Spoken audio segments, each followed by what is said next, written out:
Also man sieht jetzt zum Beispiel in Videos auf Instagram, ne, wo du geschlagen wirst von einem Meister mit dem Stock auf deinen Bauch und du verkrampfst und das hört sich ja sehr extrem an. Einige würden vielleicht sagen, da wird auch Trauma hinzugefügt. Die Intention ist letztendlich zu lernen, mit externen Schmerzen umzugehen. So, der Schmerz kommt und dann plötzlich wirst du geschlagen und sagst, oh, kommt, und dann gehst du damit um. Das ist ja wieder ein Schutz. Und dann wirst du geschlagen und dann, das kann man auch sehen, das Leben haut dich immer auch mal weg. Und dann, wie stehe ich auf? Und das Schwerste ist, jeden Tag das Gleiche zu machen, die gleiche Routine zu haben auf Monate, wo du irgendwann an diesen toten Punkt kommst, wo du dir denkst, aber langsam ist langweilig. Und das ist das Härteste. Mindseed mit Leon Heimann. Mit 17 Jahren zog Sascha Wenk in ein Shaolin-Kloster nach China. Viele verbinden damit Disziplin, Weisheit und innere Ruhe, doch seine Realität sah oft ganz anders aus. Harte Hierarchien, körperliche Schläge, Schmerz als Teil des Systems. Und die Erkenntnis, dass ein Kloster nicht automatisch auf das echte Leben vorbereitet. Genau das hat mich an seiner Geschichte fasziniert, denn Sascha ist nicht nur durch eine außergewöhnliche Welt gegangen, sondern auch durch seine ganz persönliche Krise, die viele Menschen kennen. Die Frage, was passiert, wenn der Weg, an den wir geglaubt haben, plötzlich nicht mehr trägt? Ich wollte verstehen, was ihn damals ins Kloster gezogen hat, warum er dort geblieben ist und welche Lektionen ihn bis heute prägen. Vor allem aber wollte ich wissen, was wir von jemandem lernen können, der Disziplin, Schmerz und Sinnsuche über viele Jahre hinweg so intensiv erlebt hat. In diesem Gespräch geht es um die Realität hinter den Shaolin-Mythen, um die Schattenseiten extremer Disziplin, um Lebenskrisen und darum, warum manche Erfahrungen uns zwar stark machen, aber nicht unbedingt auf das Leben vorbereiten. Und wenn dich Gespräche über mentale Gesundheit und persönliche Entwicklung interessieren, dann abonniere den Kanal doch gerne einmal kostenlos auf YouTube oder Spotify. Damit unterstützt du den Kanal und sorgst dafür, dass wir weiterhin solche Gespräche führen können. Ich wünsche dir viele spannende Erkenntnisse bei dieser Folge Mindseed Podcast, deinem Ort für mentale Gesundheit und persönliche Entwicklung. Sascha, wie bist du dazu gekommen, Shaolin-Kunst zu machen? Also wie ich dazu gekommen bin, hat auch viel mit meiner Kindheit zu tun. Ich bin einen Großteil meiner Kindheit in China aufgewachsen, zwischen Shanghai und Beijing. Aber warum? Weil du kommst ja aus der Schweiz ursprünglich, ne? Genau. Französische Schweiz. Richtig. So. Das ist das Erste, was ich habe mal ein Video von dir gesehen, das habe ich dir erzählt. Und da hatten wir noch gar keine Pläne jetzt mit dir, dass wir das zusammen machen. Ne? Ja. Und da habe ich schon gefragt, wie kommt dieser europäisch aussehende junge Mann dazu, jetzt da in China Shaolin-Kunst so krass zu betreiben? Ja. So, das würde ich mir mal gerne besser verstehen. Also wie bist du da reingekommen? So aus der Schweiz nach China, weißt du? Genau. Also mein Vater hat in der Rückversicherung gearbeitet. Das heißt, er hat immer so Stellen ein bisschen im Ausland gekriegt und er hat tatsächlich dann eine Stelle in Shanghai gekriegt. Mhm. Und ich war dann 5 Jahre alt und deswegen bin ich dann das erste Mal dahin gegangen mit 5. Und der Nationalsport in China, wie zum Beispiel hier, man seine Kinder vielleicht zum Fußball schickt in Deutschland, als Beispiel. Und in China ist es halt so, man geht halt man kann zum Kung-Fu-Training gehen. Also es gibt viele Kung-Fu-Schulen und wir kannten damals schon Jackie Chan, haben viel von Bruce Lee schon gehört. Und dann haben wir uns gedacht, okay, mit meinen 2 Brüdern, lass uns zu einer Kung-Fu-Schule gehen. Und hat dann ziemlich jung angefangen. Und deswegen, meine ersten Erinnerungen so in mein Leben kam ja dann ungefähr in dem Zeitraum, wo ich mich wirklich an etwas erinnern kann. Und hat auch dann auch sehr viel mit Kung-Fu zu tun gehabt. Also es kam so von dir aus auch das Interesse. Jetzt nicht von deinem Vater, der gesagt hat, geh da jetzt hin oder so? Also wir wären selber nie auf die Idee gekommen. Wir waren schon mit der ganzen Metropole so die ganzen überfordert. Die Kultur, genau, also nicht überfordert, aber wir waren sehr beeindruckt und wir hatten schon sehr viel zu tun. Wir wären nicht auf die Idee gekommen zu sagen, also zumindest nicht am Anfang, wir wollen Kung-Fu machen. Aber schon am ersten, zweiten Tag hat meine Mutter dann gesagt, ja, so, jetzt können wir alle Kung-Fu machen. Und wir haben uns so gefreut. Das war so wie so, wow. Also, okay, cool. Ja. Genau, und so hat es dann angefangen mit schon ganz jung. Ja. Also du sagst ja jetzt, du hast Kung-Fu gemacht oder machst Kung-Fu und dein Buch heißt aber ja jetzt Shaolin Life. Was ist jetzt, also Kung-Fu Shaolin, was ist da die Verbindung? Genau, also das heißt Kung-Fu Shaolin oder Shaolin Kung-Fu. Und es ist sozusagen die Art von Kung-Fu, die ich mache. Das ist dieses Shaolin Kung-Fu. Und es gibt auch andere Arten Kung-Fu. Aber okay, also es ist so eine Unterform von Kung-Fu genau, sozusagen. Ja.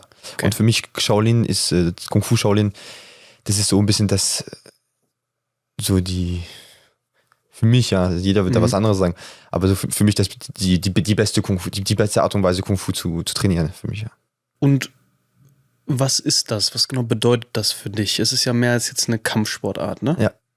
Also, man kennt es ja auch aus den Filmen früher, man hat immer gesehen, Kung Fu-Leute, die können fliegen, die können das alles machen, aber Kung Fu hat auch etwas sehr Spirituelles, man kann viel philosophieren über das Thema Kung Fu, und Kung Fu ist eigentlich ganz einfach gesagt nichts anderes als das Leben, das man liebt. Deswegen nenne ich das auch Shaolin Life, wegen dem Leben, weil das Kung Fu ist zum einen der ganze Alltag ist Kung Fu, von Aufstehen bis Schlafen, vielleicht sogar auch manchmal die Träume, aber letztendlich geht es darum, wie fühle ich mich, wie gehe ich mit Situationen um, wie ist meine emotionale Stabilität, und Kung Fu heißt übersetzt harte Arbeit auf einer langen Zeit. Das heißt theoretisch, egal was du machst, wenn es harte Arbeit auf einer langen Zeit ist es Kung Fu.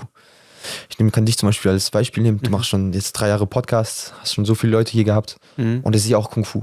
Das heißt, weil du die Sachen diszipliniert, es ist viel Arbeit und auf eine lange Zeit, weißt du. Das heißt, du bist sozusagen ein Kung-Fu-Podcaster. Und das letztendlich heißt Kung Fu nichts anderes als das. Das heißt, ich nehme dich als Beispiel, ich kann auch jemand anderes nehmen, wenn das unangenehm ist, aber Nee, alles gut. wenn du einen Podcast machst, da ist ja ein Riesenprozess, bis es dazu kommt. Die Person anschreiben, wie schreibe ich die Person an, probiere ich mal die Textnachricht, schreibe ich mal so, was für Fragen stelle ich, wie ist das Setup, wie ist das Licht, also all diese Sachen, das ist ja alles letztendlich Kung Fu, weißt du, wie mache ich das, wie ist gerade meine innere Energie, wie halte ich gerade meine Vibration stabil, um ein gutes Gespräch zu führen, und wie mache ich das nächste Mal, ist noch ein bisschen besser, und man kann das Kung Fu sozusagen in das Leben nehmen. Und warum ist das Kung Fu Training so spannend? Weil das Training hilft dir, das im Leben umzusetzen. Das heißt, du durch das Training, durch die Theorie kannst du dann das in die Praxis nehmen. Ein ganz einfaches Beispiel kann ich vielleicht sagen, damit sich das die Leute besser vorstellen können. Es gibt so einen Basic-Stand im Kung Fu, das ist der Mabu, Pferdestand. Das stellt man sich einfach so hin und man muss den lange halten. Jetzt fragt mich einer, aber wieso hilft mir das jetzt im Leben? Und das ist jetzt ein einfaches Beispiel, aber du bist in dieser Position und irgendwann brennen die Beine und es geht darum, nicht aufzugeben. Das heißt, du hast Schmerzen, du gehst über deine Schmerzen. Wenn die Schmerzen kommen, was passiert? Du bist im Austausch mit dir selber. Und es gibt ganz viele Prozesse, auch in so ein kleines Training. Und letztendlich, wenn du ganz bewusst beim Training bist und du versuchst zu achten, warum mache ich das denn gerade? Warum habe ich Schmerzen? Warum mache ich weiter?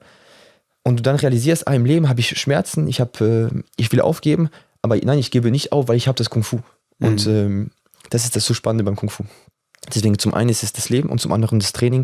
Und es ist eine Balance aus beiden, dass man besser im Training wird, dadurch besser im Leben und dann letztendlich auch ein besserer Mensch wird. Das ist auch ein wichtiger Punkt. Also es ist Training, das Leben und dann der Mensch. Ja. Also was ich da jetzt raushöre, ist auch Performance, Leistungsorientierung, Disziplin, Strukturiertheit, Willenskraft. Ja. Würdest du es auch so mit diesen Wörtern assoziieren oder fehlt da noch was? Also ich finde es sehr gut. Ich meine, es ist, glaube ich, auch sehr individuell. Also Kung Fu, das Tolle bei Kung Fu ist, Kung Fu passt sich der Person an. Das heißt, wenn du zum Training gehst, um dein Leben zu verbessern und du hast Depressionen, du hast Angstzustände, dann passt sich das Training dem an, weißt du, weil das Training heilt dich dann sozusagen. Wenn ich zum Beispiel ins Training gehe und ich habe keine Depression, aber ich möchte stärker werden, schneller werden, dann passt sich das Training auch an. Und natürlich hilft mir das dann auch, stabiler im Leben zu sein, emotional stabiler zu sein, mental stabiler zu sein. Aber das Kung Fu ist so schön, weil das hilft dir da wirklich, da wo du es eigentlich am meisten brauchst. Du hast es ja gerade so verglichen mit zum Beispiel dem Fußball jetzt in Deutschland. Ja. Mir fällt das gerade schwer, dieser Vergleich, weil ich würde mal sagen, die Leute in Deutschland spielen jetzt nicht Fußball, um ihren Alltag besser zu bewältigen. Ne? Ja. Also die gehen einfach Fußball spielen, weil sie halt Bock drauf haben. Ja. So. Und natürlich ist es trotzdem auch schön, weil es gibt dann eine soziale Interaktion mit dem Team und man hat ja da auch immer ein sehr schönes Gefühl. Danach, das habe ich früher auch, als ich Fußball gespielt habe, haben wir ja alle in Deutschland früher irgendwann mal gemacht. Aber jetzt bei der Shaolin-Kunst habe ich das Gefühl, so wie du es jetzt erzählst, das ist ja so eine Nationalsportart. Genau, also national, groß gesagt, aber genau. es ist sehr berühmt in China. Genau, aber man hat schon die Intention, ich gehe jetzt dahin und das wird mir auch in meinem Alltag helfen. Ja, also richtig. die Intention ist eine andere, oder? Ja. Also die Intention ist erstmal eine andere. Sobald man aber das Prinzip verstanden hat, kann man theoretisch das Prinzip genauso auf Fußball übertragen.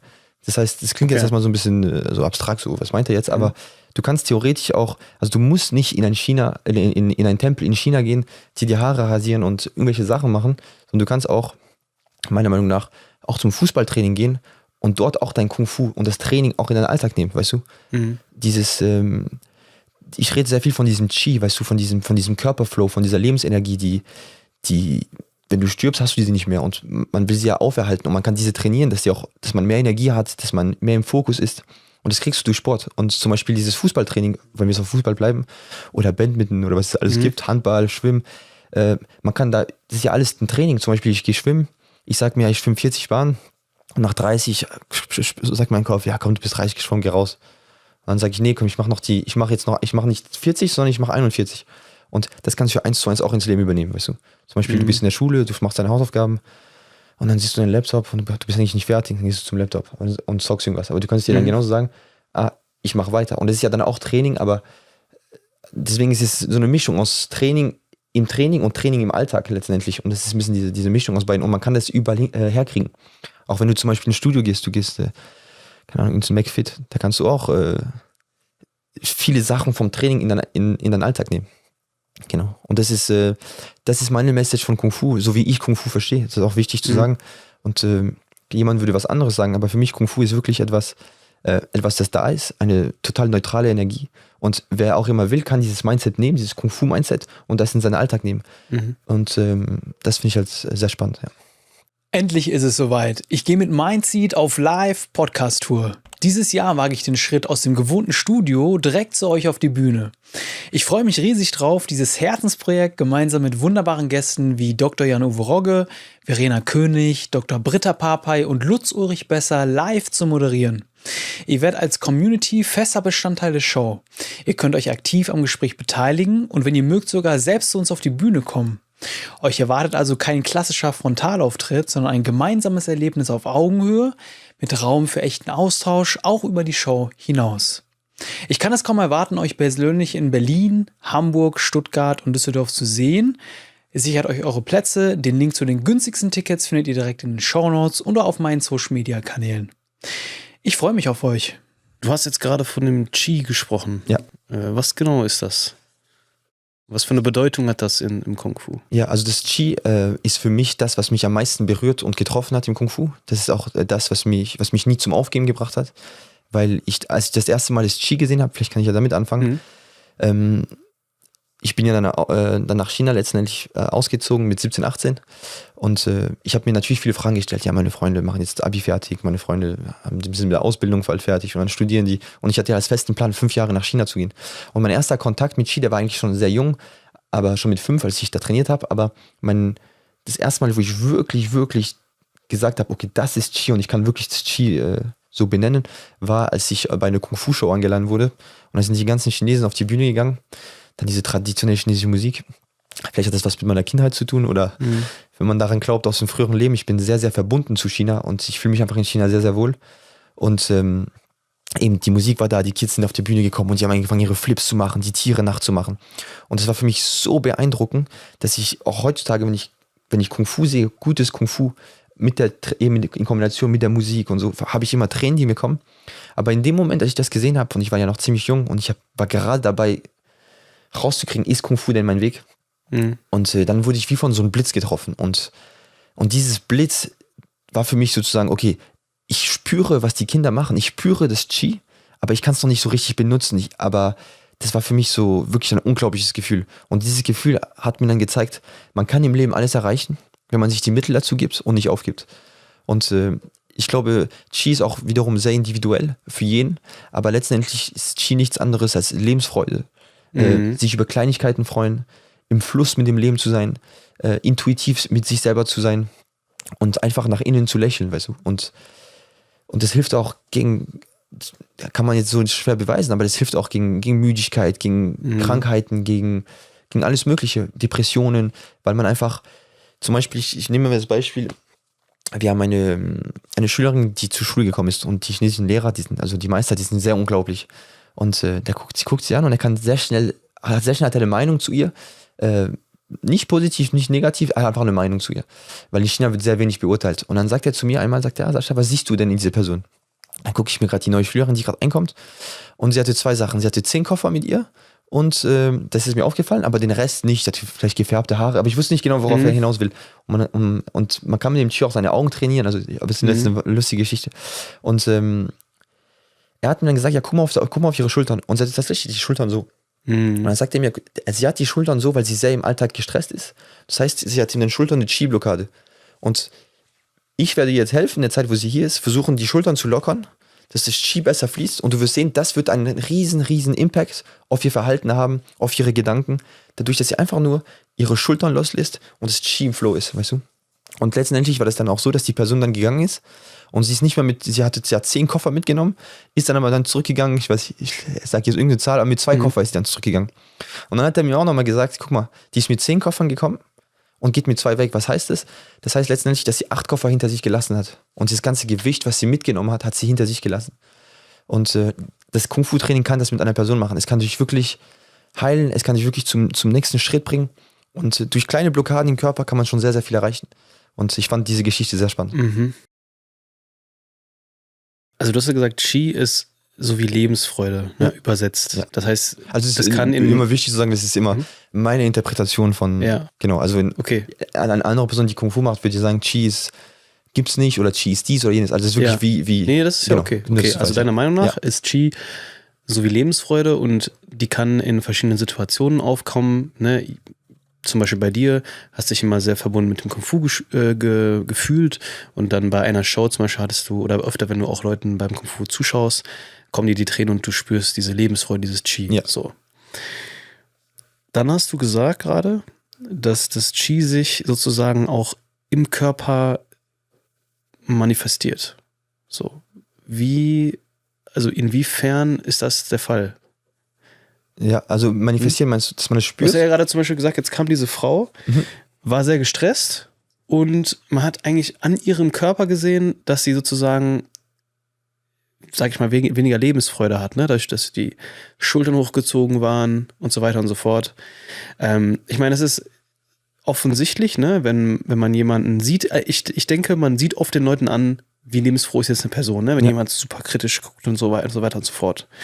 Und wenn wir jetzt aber nochmal auf die Tradition von China und Kung Fu zurückgehen, inwiefern, du hast gesagt, das Qi ist da nicht mal richtig geflossen, also was haben die für ein Verständnis von, wie diese Lebensfreude, wie dieses Qi sich im Körper manifestiert und da durchfließt? Ja, aber was für ein Gefühl sie haben, wenn das bei denen passiert? Also was für ein Konzept haben die davon, dass das Qi fließt? Ja. Weißt du, was ich meine? Ja. Wir reden ja nicht hier in Deutschland darüber, dass die Lebensfreude durch den Körper fließt und sich jetzt da irgendwie Okay, ich verstehe, festgesetzt. Verstehst du? Das ist ja. so, das würde ich gerne besser verstehen, wie ist deren Sicht darauf? Genau, also nochmal gesagt, es ist sehr stark meine Sicht und aus den verschiedenen Lehrern, die ich hatte. Ich weiß nicht genau, wie ich diese Frage am besten beantworten kann. Vielleicht habe ich die Frage auch nicht ganz verstanden. Aber es ist ja so, dass wenn du dich wohlfühlst in deinem Körper, wenn du deinen Körper akzeptierst, wenn du dessen bewusst bist, was dein Körper leisten kann und was nicht, das kriegst du im Kung Fu sehr schnell mit, dass du im Kung Fu Training kriegst du auch sehr schnell mit, wo sind meine Schwächen, wo sind meine Stärken, auch persönlich. Du stehst morgens auf, du merkst, okay, morgens, wenn ich aufstehe, habe ich keinen Bock auf nichts, ich will nicht Hallo sagen oder was auch immer. Das reflektiert sehr schnell, was mit dir passiert. Und dadurch, dass du dann dich jeden Tag so sehr im Spiegel anschaust, lernst du auch sehr, sehr viel über dich. Und dieses Dazulernen über einen hilft auch, viele Blockaden loszulassen. Und wenn diese Lebensfreude durch den Körper fließt, das finde ich sehr schön, hast du sehr schön beschrieben, oder dieses Qi, letztendlich ist für mich das Gleiche. Der Körper, ich nehme den Körper immer so wahr, als wir haben ja viele Vibrationen, weißt du, und ich merke, wenn meine Vibrationen höher sind und ich durch die Straße laufe, sage ich Hallo zu jemand, ich kriege auch ein schönes Hallo zurück. Wenn meine Vibrationen aber sehr tief sind, dann kriege ich kein Hallo zurück. Also einfaches Beispiel. Und ich weiß nicht genau, ob ich deine Frage richtig beantworte oder ob ich sie verstanden habe, aber letztendlich dieses Flow, dieses bei sich sein, dieses hilft dir einfach besser durch dein Leben zu gehen und gewisse Traumata, die du auch in deinem Körper hast, die du mitträgst, auch Emotionen, einfach als alles besser im Fluss ist, weißt du.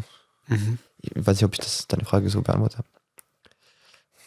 Ich denke schon, also ich versuche halt gerade, was ich interessant finde, ist halt so diese Kultur, wir versuchen das ja gerade mit westlichen Worten so zu beschreiben, Ja, so dass genau, es in Deutschland so verstanden wird, weißt klar. du? Und du hast halt erzählt, dass es das Qi gibt und dass das so ähnlich wie die Lebensfreude ist. Und dann hast du gesagt, dass halt in China anscheinend das Qi auch durch den Körper fließt, dass man darüber spricht. Ja. Und dass es halt auch blockiert sein kann und so weiter und so fort. Und deswegen habe ich gerade nochmal nachgefragt, wie genau verstehen die das denn? Also wie genau, was sind deren Aussagen? Wie fließt das durch den Körper? Weißt du mehr darüber? Genau, genau, also die zum ersten Mal, es gibt in Kung Fu, man redet so, vielleicht verstehen die Leute vielleicht besser Chakren oder was auch immer, aber es gibt in Kung Fu das Dantian, das ist so ein bisschen, man sagt so ein bisschen die Qi-Quelle, die ist ungefähr auf der Höhe von der Blase und das ist so ein bisschen die sagen wir mal, die Basis vom Qi. Und viele Leute, die nach China kommen oder allgemein in dem Leben, das wir heute führen, in der Schule, da habe ich gute Beispiele, du wirst nicht mehr trainiert, dein Qi zu spüren. Du funktionierst, du machst deine Sachen, aber keiner bringt dir bei, es gibt noch mehr als das Mentale. Also man muss sich die Sachen schon selber ein bisschen holen. Und was du in China immer hörst, ist Qi, Qi, Qi, Qi. Und der probiert immer, wie so eine kleine, jeder hat das Qi. Und es gibt keiner, der mehr oder weniger Qi hat. Es ist nur, wer hat es mehr trainiert. Und man hat wie so eine kleine Flamme in sich. Und dann kann man wie so ein bisschen Öl draufpacken und irgendwann fließt das Qi mehr durch den Körper. Und wenn das Qi mehr durch den Körper fließt, dann hast du weniger Müdigkeit. Du bist wacher, du bist einfach reaktiver, du bist mehr bei dir und die ganzen Sachen, die ich gesagt habe. Und das ist letztendlich deren Verständnis, dass du, je länger du Kung Fu machst, desto besser ist dein Qi, desto gesünder bist du und desto theoretisch aufs Leben übertragen, kannst du erfolgreich sein. Erfolg kann man natürlich noch mal natürlich in verschiedenen Kategorien sehen, aber letztendlich ist es das Kung Fu Training. Gesund und unglücklich zu sein. Und das mit dem Fließen hat auch was zu tun, wenn ich eine Verletzung habe, dass ich da eine Qi-Blockade habe. Oder es geht auch sogar manchmal noch viel weiter, die sagen auch teilweise, ich hab mich am Knie verletzt, es gibt einen Grund, warum ich gerade verletzt bin. Und der Grund könnte sein, ich habe schlechtes Karma, der Grund könnte sein, das Training, was ich zurzeit mache, die Art und Weise, wie ich das Qi benutze, ist falsch. Das gibt es ja auch. Es gibt viele Leute, die trainieren viel mit dem Qi, aber die wissen nicht, wie gehe ich denn mit dem Qi um, weißt du? Und da gibt es auch viele, viele Themen. Und letztendlich deren Verständnis ist, Kung Fu hilft dir, dein Qi so, einfach deinen Körper so durchzuwaschen, jedes Mal so ein bisschen, weißt du? Und wirklich zu lockern und einfach hier und einfach ganz einfach toll und glücklich zu sein, weißt du? Gab es einen Moment in deinem Leben, wo du das Gefühl hattest, dein Qi ist krass blockiert? Ja. Ich meine, also auf jeden Fall. Also Wenn ich dich das frage, an welchen Moment denkst du? ich denke sehr oft an vor meiner Kung-Fu-Zeit. Ja. Genau, das war für mich ein. Ich will mich nicht, ich bin kein Freund von Beschweren und ich hatte immer ein sehr schönes Leben, aber natürlich hat man auch Höhen und Tiefen im Leben. Ja, und zu meinen Tiefpunkten war das so, dass ich mit der Schule sehr unzufrieden war, kein guter Schüler war, nur schlechte Noten hatte, nicht gerne zur Schule gegangen bin und das war für mich schon so ein Kreis, weißt du, so ein Teufelskreis. Und da würde ich auf jeden Fall sagen, dass mein Qi nicht geflossen ist. Der war sehr, sehr blockiert, sehr mit ich bin schlecht, ich bin dumm, ich bin dies. Also ich habe viele Selbstzweifel. Selbstzweifel, ja. Und das Kung Fu und vor allem das Qi hat mir wie so einen zweiten Atmung gegeben, wie so einen neuen Weg. Ich bin wie einen neuen Weg, eine neue Person, ja. Lass uns noch mal kurz bei dieser Situation bleiben, wo du meinst, dass du dich nicht so gut gefühlt hast. Ja. Was denkst du, hat denn dazu geführt, dass du dich da so blockiert gefühlt hast und du das Gefühl hast, dass auch diese Selbstzweifel, das Gefühl hast, dass die Sachen nicht wirklich im Fluss sind, wenn du dich daran erinnerst? Ja. Warum war das so? Weil damit können sich ja bestimmt auch viele Menschen identifizieren. Ja, also Hast du darüber nachgedacht? Ja, also bei mir in der Schulzeit war das so, dass ich zum einen sehr schlecht war. Ich war noch dazu sehr schüchtern, sehr sensibel. Ich habe mir sehr oft Ziele gesetzt und habe die nie angefangen, aufgehört. Und das hat mich irgendwann zu einem Punkt gebracht, wo ich sehr unglücklich mit mir war. Und ich habe mich auch wie ein Loser gefühlt, weißt du, so wie so einer, der, weißt du, weil in dem Moment ist ja Schule alles. Und wenn du 10 Jahre lang nur einen schlechten Noten kriegst, 10 Mal jedes Jahr Schule wechselst, das macht ja irgendwas mit dir, weißt du. Und dann denkst du, ja, irgendwie bin ich nicht für das System gemacht, irgendwas passt da nicht. Die Art und Weise, wie ich denke, ich habe teilweise eine Schulaufgabe gekriegt, ich habe die Fragen, ich war in so totales Blackout und irgendwann habe ich mich auch selber sabotiert, weil ich wollte den Leuten beweisen, ich bin dumm, also habe ich extra, obwohl ich die Frage wusste, habe ich irgendwas aufgeschrieben und da war ich wirklich nicht im Fluss, weißt du. Bei mir war das, ich war auch nicht gut in der Schule, ich bin noch einmal sitzen geblieben. Okay. Das war, glaube ich, in der weiterführenden Schule dann so im 2., 3. Jahr. Ich konnte auch, ich habe mich dafür einfach nicht interessiert. Ja. So, und dann habe ich auch überhaupt nicht gelernt. Und dann habe ich in den Klausuren dann versucht, irgendwie zu improvisieren und habe dann auch diese Stimmung wahrgenommen. Alle sind voll fokussiert und machen ihr Ding und ich war auch gar nicht bei mir und bei der Sache dann. Weißt du, was ich meine? Ja, klar. Und dann hatte ich auch, dann wirst du ja ständig bewertet. Das Notensystem ist ja wie so eine Bewertung, ne? 1 bis 6. Und ich habe immer gehofft, dass ich irgendwie ein bisschen bessere Note bekomme. Aber klar, wo soll die herkommen, wenn man nicht lernt, so weißt du? Ja. Und ich kann mich damit sehr gut identifizieren, ja. Ja, nee, und hätte ich in dem Alter gewusst, dass man das Kung-Fu-Training schon da anwenden kann, dann hätte ich Sachen, weil Kung-Fu-Training ist ja auch man macht Sachen, die man nicht mag, aber man versucht sie zu mögen, so. Oder das Versuchen zu mögen heißt letztendlich, man macht die Sachen. Und jetzt zurückblickend, oder wenn Leute uns gerade die gerade in der Schule sind und gerade am Zocken und keinen Bock haben, ihre Hausaufgaben zu machen, können sie theoretisch das Kung-Fu da schon anwenden. Und was für ein tolles Gefühl man auch hat, ich weiß nicht, ob du das kennst, aber sicherlich, wenn du nach Hause kommst und du hast keinen Bock auf etwas, das heißt, komm, die Mails mache ich noch und erst dann gehe ich unter die Dusche oder so. Was für ein tolles Gefühl man hat. Und dieses Gefühl, wenn man das öfters hat und mehrmals am Stück durchzieht, dann will man eigentlich irgendwann noch dieses Gefühl und dann kann man auch die Sachen besser umsetzen. Nimm uns mal mit in diesem Prozess, also du hast dich da überhaupt nicht gut gefühlt, niedriges Selbstwertgefühl gehabt, Selbstsabotage betrieben und so weiter und so fort. Ja. Wie hat sich das dann verändert? Und was waren deine Erkenntnisse auf diesem Weg? Also meinst du dann letztendlich über das Kung-Fu, oder? Genau, also Du warst ja dann noch in der Schweiz, ne? genau, also ich habe dann ich bin dann über die Sommerferien 2017 nach China zum ersten Mal so ein bisschen auf Probezeit, obwohl ich schon wusste, dass ich dahin will, um mir das mal anzuschauen. Und allein in dem Monat, wo ich war, oder ich weiß nicht genau, wie lange ich da war, aber ich habe viel, viel, viel mehr gelernt, als gefühlt hatte ich in den letzten 3 Jahren in der Schule. Und das hat mich schon viel zum Überlegen gebracht, weißt du, wie kann es sein? Und ich bin dann nach dem zurück, habe nochmal irgendwie eine Ausbildung angefangen, sofort aufgehört, dann nochmal versucht, nochmal das Abi zu machen, auch aufgehört und dann habe ich gesagt, okay, jetzt reicht's. Ab nach China.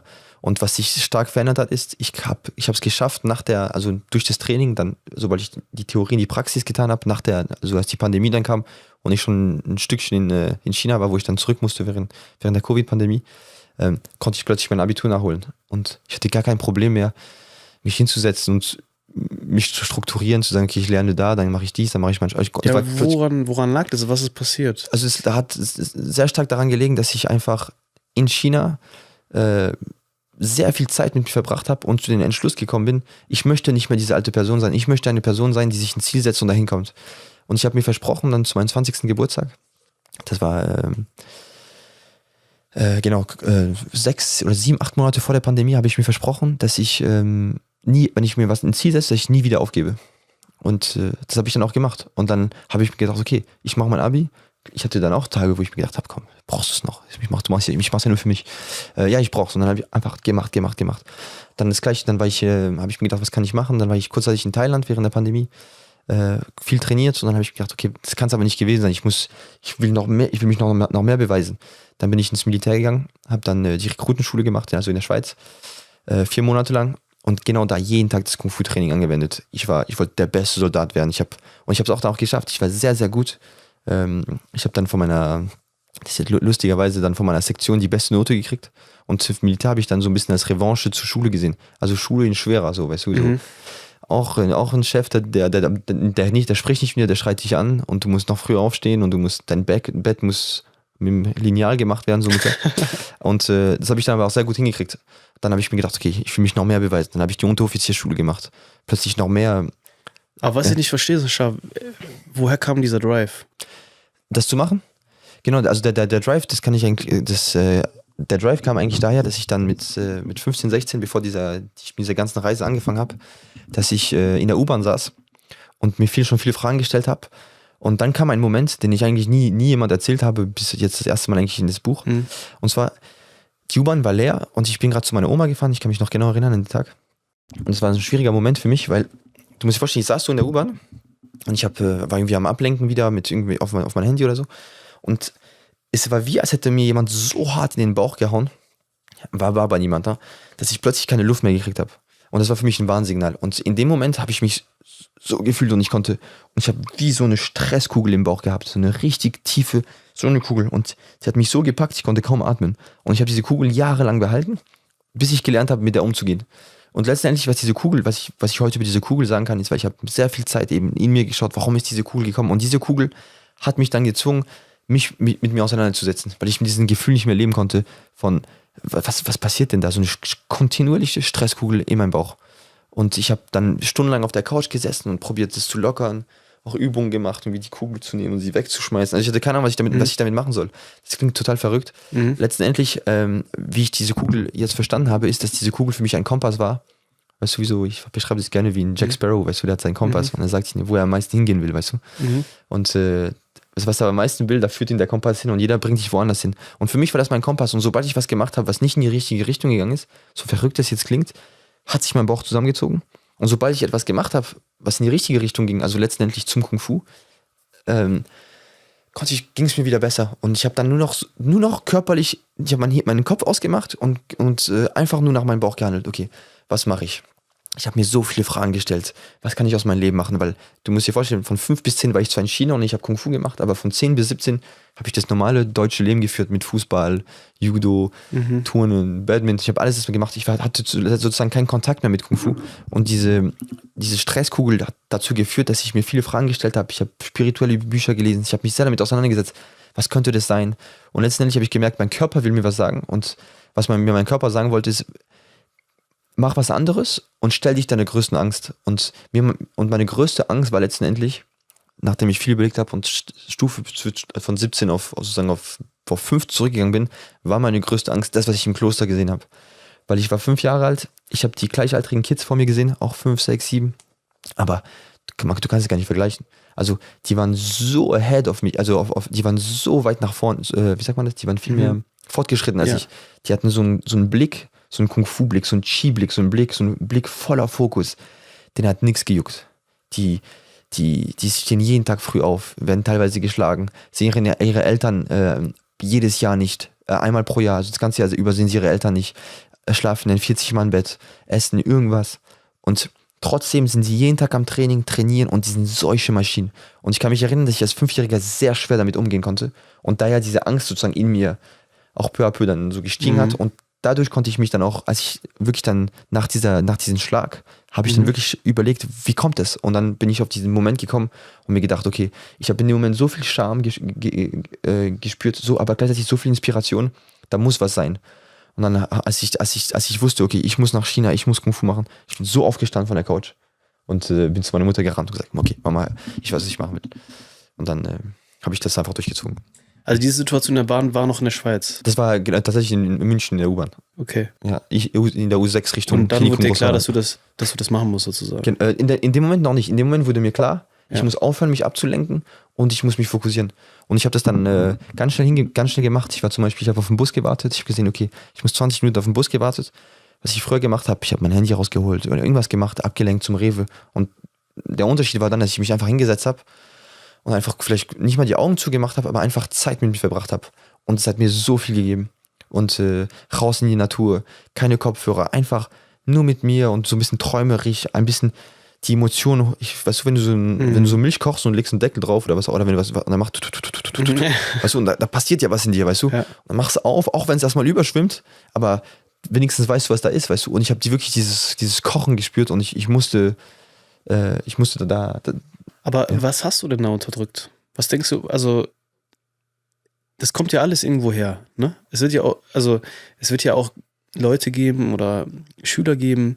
Ich habe mich auch nie so wirklich ausgeglichen gefühlt. Ich habe auch immer gespürt, da stimmt irgendwas nicht, ne? Ja. Es gibt auch Leute, die da super zurechtkommen. Das heißt, warum denkst du, hast du diesen Druck gespürt? Also du hast jetzt ja mehrere Bilder gezeichnet jetzt mit diesem Topf, wo Milch kocht oder auch mit der Kugel, wo da, ne, das ist ja auch sozusagen dasselbe, das ist ja so ein Gefäß, wo irgendwas drin ist und das geht nicht richtig raus. Was war denn da drin? Also wo kam das denn her? Also ich glaube, eine einfache Erklärung könnte sein, für mich ist ich erkläre mal beide Erklärungen, eine einfache könnte sein, dass ich mich sehr oft mit anderen verglichen habe und mir oft gesagt habe, ich habe viel mehr Glück als andere.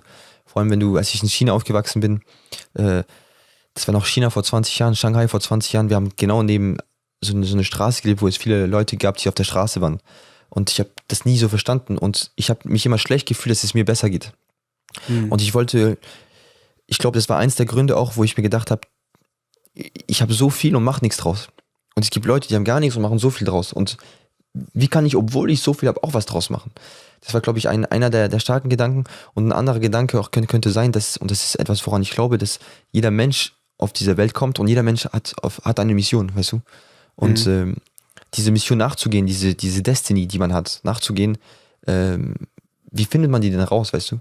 Und für mich glaube ich, dass ich da auch, dass mein Körper oder wer auch immer mir da geholfen hat, rauszukriegen, was ich machen soll.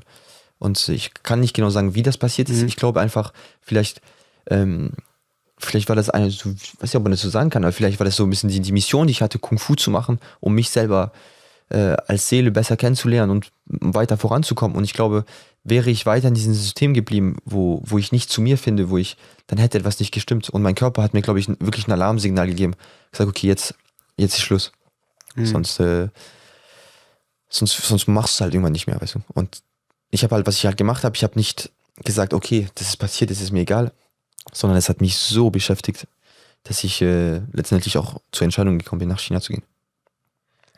Und du bist nach China gegangen und hast mit dem Kung-Fu-Training angefangen. Und was hast du dann da gelernt? Also was waren so die Insights? Am Anfang war es ja bestimmt voll überfordernd auch. Ja, ich kann dir sagen, ich habe so viel gelernt. Ich bin ja auch ein bisschen, das ist ein gutes Beispiel, ich bin ja auch ein bisschen dann von Deutschland geflogen. Also geflogen im Sinne von, nicht mit dem Flieger, sondern geflohen, sorry. Geflohen und das Erste, was mir aufgefallen ist... Geflohen, was meinst du damit? Also ich wollte einfach nicht mehr in Deutschland sein. Ich wollte unbedingt gehen. Ja, okay, verstehe. Nichts gegen Deutschland, aber das System, in dem ich gerade war nichts für mich. Ja, verstehe ich. Und ich wollte nicht mehr zur Schule und ich war dann auch alt genug, das nicht mehr zu machen, nach meinem Realschulabschluss. Und tatsächlich war das erste Learning, was ich hatte, ich habe auch immer sehr viel Austausch mit meiner Mutter gehabt, ich komme in den Tempel an und werde willkommen von einer Frau aus Rumänien, eine etwas dickere Frau, die sah erstmal sehr nett aus, war sie auch, aber und sie sagt, oh Gott, wo bin ich denn hier? Weißt du, ich dachte, ich will in ein Kloster, warum empfängt sie mich jetzt? Weißt du?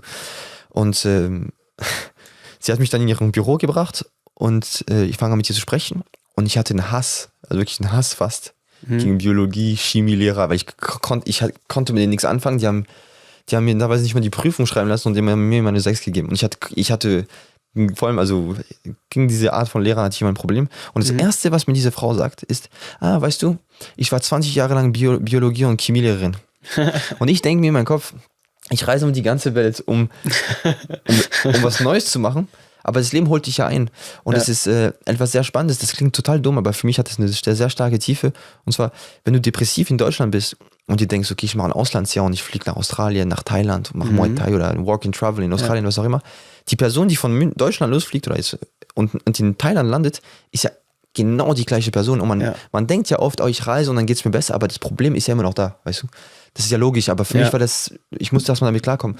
Und für mich, was ich im Tempel sehr gelernt habe, ist, die ganzen Menschen, die da sind, haben was mit meiner Zukunft, meiner Vergangenheit zu tun und ich muss schauen, wie ich mit denen umgehe, um vielleicht nicht mehr karmisch mit denen verbunden zu sein, um neue Personen zu treffen. Okay, warte ganz kurz, das musst du nochmal erklären. Was meinst du, also das mit dem Karma? Ja. Wie hast du das gemeint? Genau, ich meine zum Beispiel, ich fliehe von Deutschland, weil ich keine Lust mehr habe auf diese Art von Mindset von diesen Lehrern zum Beispiel. Das habe ich verstanden. Also du gehst sozusagen von Deutschland nach China und du denkst, du fliehst jetzt von dem System und von deinem, fast schon von dir selbst, von Deutschland nach China. Richtig, ja. Und dann realisierst du aber, wenn du da ankommst, vor mir selbst kann ich nicht fliehen. Ja. Und in den Interaktionen mit den Menschen werde ich weiterhin dieselben Probleme haben wie in Deutschland, weil ich ja noch derselbe Mensch bin. Genau. Und dann hast du aber über Karma gesprochen. Genau, und das Karma ist ja so, dass ich ja letztendlich, man kann es ja so sehen, ein Karma mit Lehrern habe. Das heißt, ich verstehe nicht, dass ich ein Problem mit Lehrern habe, aber ich bin kein guter Schüler. Ich habe ein Karma mit Schule, sagen wir mal so. Und ich fliehe sozusagen die Schule, komme in China an. Das eine ist, ich bin immer noch die gleiche Person, aber das andere ist ja, das Problem, was ich geflohen bin, das bleibt ja nicht in Deutschland das Problem. Das heißt, jedes Mal, wenn ich einen Deutschen sehe, der für mich zum Beispiel zu klugscheißerisch ist, habe ich ein Problem. Das heißt, wie gehe ich damit um? Und wie ich dann damit umgegangen bin, ich habe am Anfang mich beschwert, ich so, nein, das kann nicht sein, ich hab eine Lehrerin wieder als Chefin hier, wie geht denn das? Und dann habe ich irgendwann festgestellt, meine Mutter hat mir konnte mich immer stundenlang mit meiner Mutter austauschen und sie hat mir dann gesagt, ja, sieh das Ganze doch als Trainingsfeld. Versuch dich doch mit der gut zu verstehen. Und das habe ich dann auch gemacht, obwohl ich ich gehe aus dem Weg, wenn ich sie sehe, ich gehe auf sie hin, spreche mit ihr und es ist dann so weit gegangen, dass sie mich dann, weil sie war schon etwas älter, 52 oder 48 war sie damals, gemeint, ich war noch 18 war ich und hat sie gemeint, ja, dass sie mich adoptieren will. Also das heißt, von ich mag sie nicht und zu ich gehe aus dem Weg zu, sie will mich adoptieren und das ist ja total krass, der Unterschied. Sie hat das natürlich auch als Scherz gemeint und wir haben uns dann auch sehr, sehr gut verstanden und seitdem, so verrückt es klingt, habe ich keine Auseinandersetzung mehr mit einem Bio- und Chemielehrer gehabt und wenn ich eins hatte, bin ich ganz anders mit umgegangen. Weil ich das Karma, das schlechte Karma verarbeitet habe und weitergehe. Weißt du, wie ich meine? Wir machen eine ganz kleine Pause, in der ich euch einmal daran erinnern möchte, wenn ihr das Video hier auf YouTube schaut, einmal auf den Like-Button zu klicken und wenn ihr das Ganze auf Spotify anschaut oder anhört, uns bitte einmal eine Bewertung zu hinterlassen. Damit sorgst du dafür, dass weiterhin solche Gespräche führen können. Danke für eure Unterstützung und jetzt zurück zur Folge. Du hast also sozusagen der Sache ins Auge geschaut. Genau, ins Auge, genau. So kann man es auch sagen. Bist dem auf das zugegangen, anstatt dem zu entweichen zu wollen, sozusagen. Ja. Ja, das ist ja die interessante Frage ist ja, ich habe dir ja auch erzählt, dass auch in der Vergangenheit, ich habe manchmal das Gefühl, auch ich muss hier weg, dann gehe ich in eine andere Stadt. Ja? Das löst nicht alle Probleme, das stimmt, aber man trifft auf andere Menschen, so wie in deinem Fall auch, und die haben schon die Möglichkeit, dir eine andere Perspektive zu geben. Ja. So. Das heißt, also wie ist dein Blick auf Reisen, um sich weiterzuentwickeln oder vielleicht auch mal den Ort wechseln oder auch an einem anderen Ort leben? Das würde mich mal interessieren. Also ich habe dazu eigentlich nie starke Meinung, zu der habe ich glaube ich eine starke Meinung und zwar, ich glaube, das ist wie gesagt, jede Person ist anders, jede Person geht anders mit Sachen um. Für mich, wenn ich jetzt mir sage, ich mache eine Backpack-Tour durch Südostasien, um von dem Stress, ich nehme jetzt Deutschland als Beispiel, also nicht denken, dass ich ein Problem gegen Deutschland habe, ich kann auch die Schweiz sagen oder was auch immer, aber ich gehe jetzt von einem Land weg und gehe zum Beispiel in Südostasien eine Backpack-Tour machen. Natürlich triffst du tolle Menschen, natürlich triffst du, aber meiner Meinung nach, du kannst ja nie sagen, es wird dir nichts bringen. Es wird dir auf jeden Fall was bringen. Du kriegst einen frischen Kopf und du hast andere Gedanken und du triffst natürlich auch Leute, die nicht unbedingt was mit deinem Karma zu tun haben. Und du kannst dich auch neu entwickeln, neue Ideen haben. Aber für mich ist das nicht die Lösung. Für mich ist die Lösung, wenn man irgendwo hingeht und man ein konkretes Ziel hat. Und das Ziel könnte man jetzt sagen, ja, das Ziel ist einmal durch Laos, Malaysia, Thailand und zu gucken, wo schlafe ich nicht. Aber das ist für mich zu sehr, wie sagt man das, zu sehr Spielzeit. Das ist nicht für mich das Echte. Wenn man wirklich nach vorne will, kann man zum Beispiel, man sagt sich, okay, das ist meine Meinung wieder, aber ich gehe nach Thailand und ich gehe zum Beispiel in ein Muay Thai Gym und trainiere 3 Monate. Es muss nicht Training auf den Pratzen sein, man kann auch anders trainieren, aber ich nehme jetzt Muay Thai als Beispiel und ich mache 3 Monate Muay Thai in Thailand. Und dann, wenn man zurückkommt, kann man deutliche Fortschritte machen. Aber für mich dieses Reisen kann sehr viel bringen, aber ist für mich nicht das Optimale, sagen wir mal so. Also es geht besser. Ich verstehe, nicht, was du dass es meinst. nichts bringt, aber also du bist ja sehr, sehr zielorientiert. Genau, ja. Also das hast du mir auch gesagt, für dich ist immer wichtig, dass man ein Ziel hat. Ja. Jetzt war es aber bei dir auch so, würde ich jetzt mal die Hypothese aufstellen, du bist ja von der Schweiz nach China gegangen, ohne wirkliches Ziel zu haben, oder? Doch, ich hatte ein sehr starkes Ziel. Doch. Also mein Ziel war es ja eben, die Angst, die ich verspürt habe, das, was ich in den Kindern gesehen habe als 5-Jähriger, dass ich das auch will. Ich will auch diesen Fokus, ich will auch alles, was ich vorhin beschrieben habe. Ich möchte 1:1 das, ich möchte verstehen, was ist hinter dem Qi. Ich möchte die Sprache lernen, die Kultur lernen, diese ganzen Bewegungen lernen. Ich möchte sehen, wie ist die Genetik denn von meinem Körper? Wie schnell kann ich rennen, wenn ich trainiere? Wie hoch kann ich springen? Wie sieht meine Ausdauer aus? Wie viele Liegestützen schaffe ich? Also ich hatte ganz, ganz, ganz viele Ziele. Und das war mein Ziel. Deswegen, es war kein Urlaub sozusagen, es war wirklich eine Reise zu mir selber, so ein bisschen, kann man sagen. Ja. Okay. Du hast gerade über Karma gesprochen, das finde ich interessant. Also du glaubst an Karma. Was heißt Karma für dich? Also ich glaube an Karma. Ja, also ich glaube, Karma ist ein Wort, was viele Leute verstehen. Deswegen benutze ich das Wort Karma. Es gibt viele Art und Weisen, Karma zu sehen, wie ich Karma so ein bisschen sehe und verstehe. Aus meiner Interpretation ist, dass man, wenn man an Leben vor oder nach dem Tod glaubt, dass man gewisse Sachen aus früheren Leben auch mitnimmt und dass man damit umgehen soll. Ich habe meinen Lehrer gefragt gehabt, kannst du mir erklären, wie das sein kann, dass eine Person in diesem Leben kein guter Mensch ist, aber auf vielen Ebenen sehr Erfolg hat? Wie kann es sein? Das macht doch keinen Sinn. Wie kann er Geld klauen und viele Sachen, die man jetzt in unserer Gesellschaft als nicht gut... Menschenschaden und so weiter. Wie kann diese Person noch Erfolg haben? Das macht doch karmisch keinen Sinn. Weil weil man hört ja immer Karma, ich mache das schlecht, dann kriege ich irgendwann 2, 3, 4, 10, 5 Jahre oder 10 Tage später was Schlechtes zurück, so ungefähr. Und die Balance, das ist auch interessant, die Balance ist ja immer eine andere, weil je bewusster ich über das Karma bin und je bewusster ich mich mit der ganzen Thematik auseinandersetze, wenn ich jetzt ein Problem für jemand mache, das so klein ist, gehe ich davon aus, dass je weiter ich diesen Kung-Fu-Weg gegangen bin, dein Kung-Fu-Weg, also jeder sein Kung-Fu, je größer mein Verständnis dafür ist, desto größer wird das Rückproblem sein. Verstehst du, was ich meine? Das heißt, das Messer wird immer schärfer. Das heißt, wenn ich mir ganz bewusst bin, wenn ich das zu der Person sage, dann wird es dir nicht gut gehen für eine Woche, es wird dies, es wird jenes, oder was auch immer. Ich habe jetzt kein konkretes Beispiel.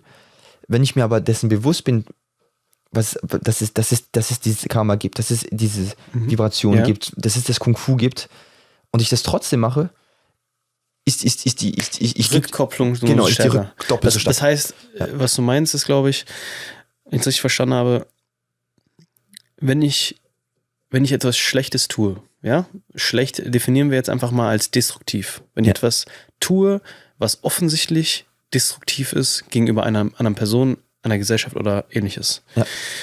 Wenn ich unbewusst bin und unbewusst destruktiv bin, ne, vielleicht aufgrund von Mustern, die ich einfach fahre, weil aufgrund meiner Vergangenheit und dann Schaden hinzufüge, dann wird Karma zu dir kommen, aber in einer gewissen Dosis.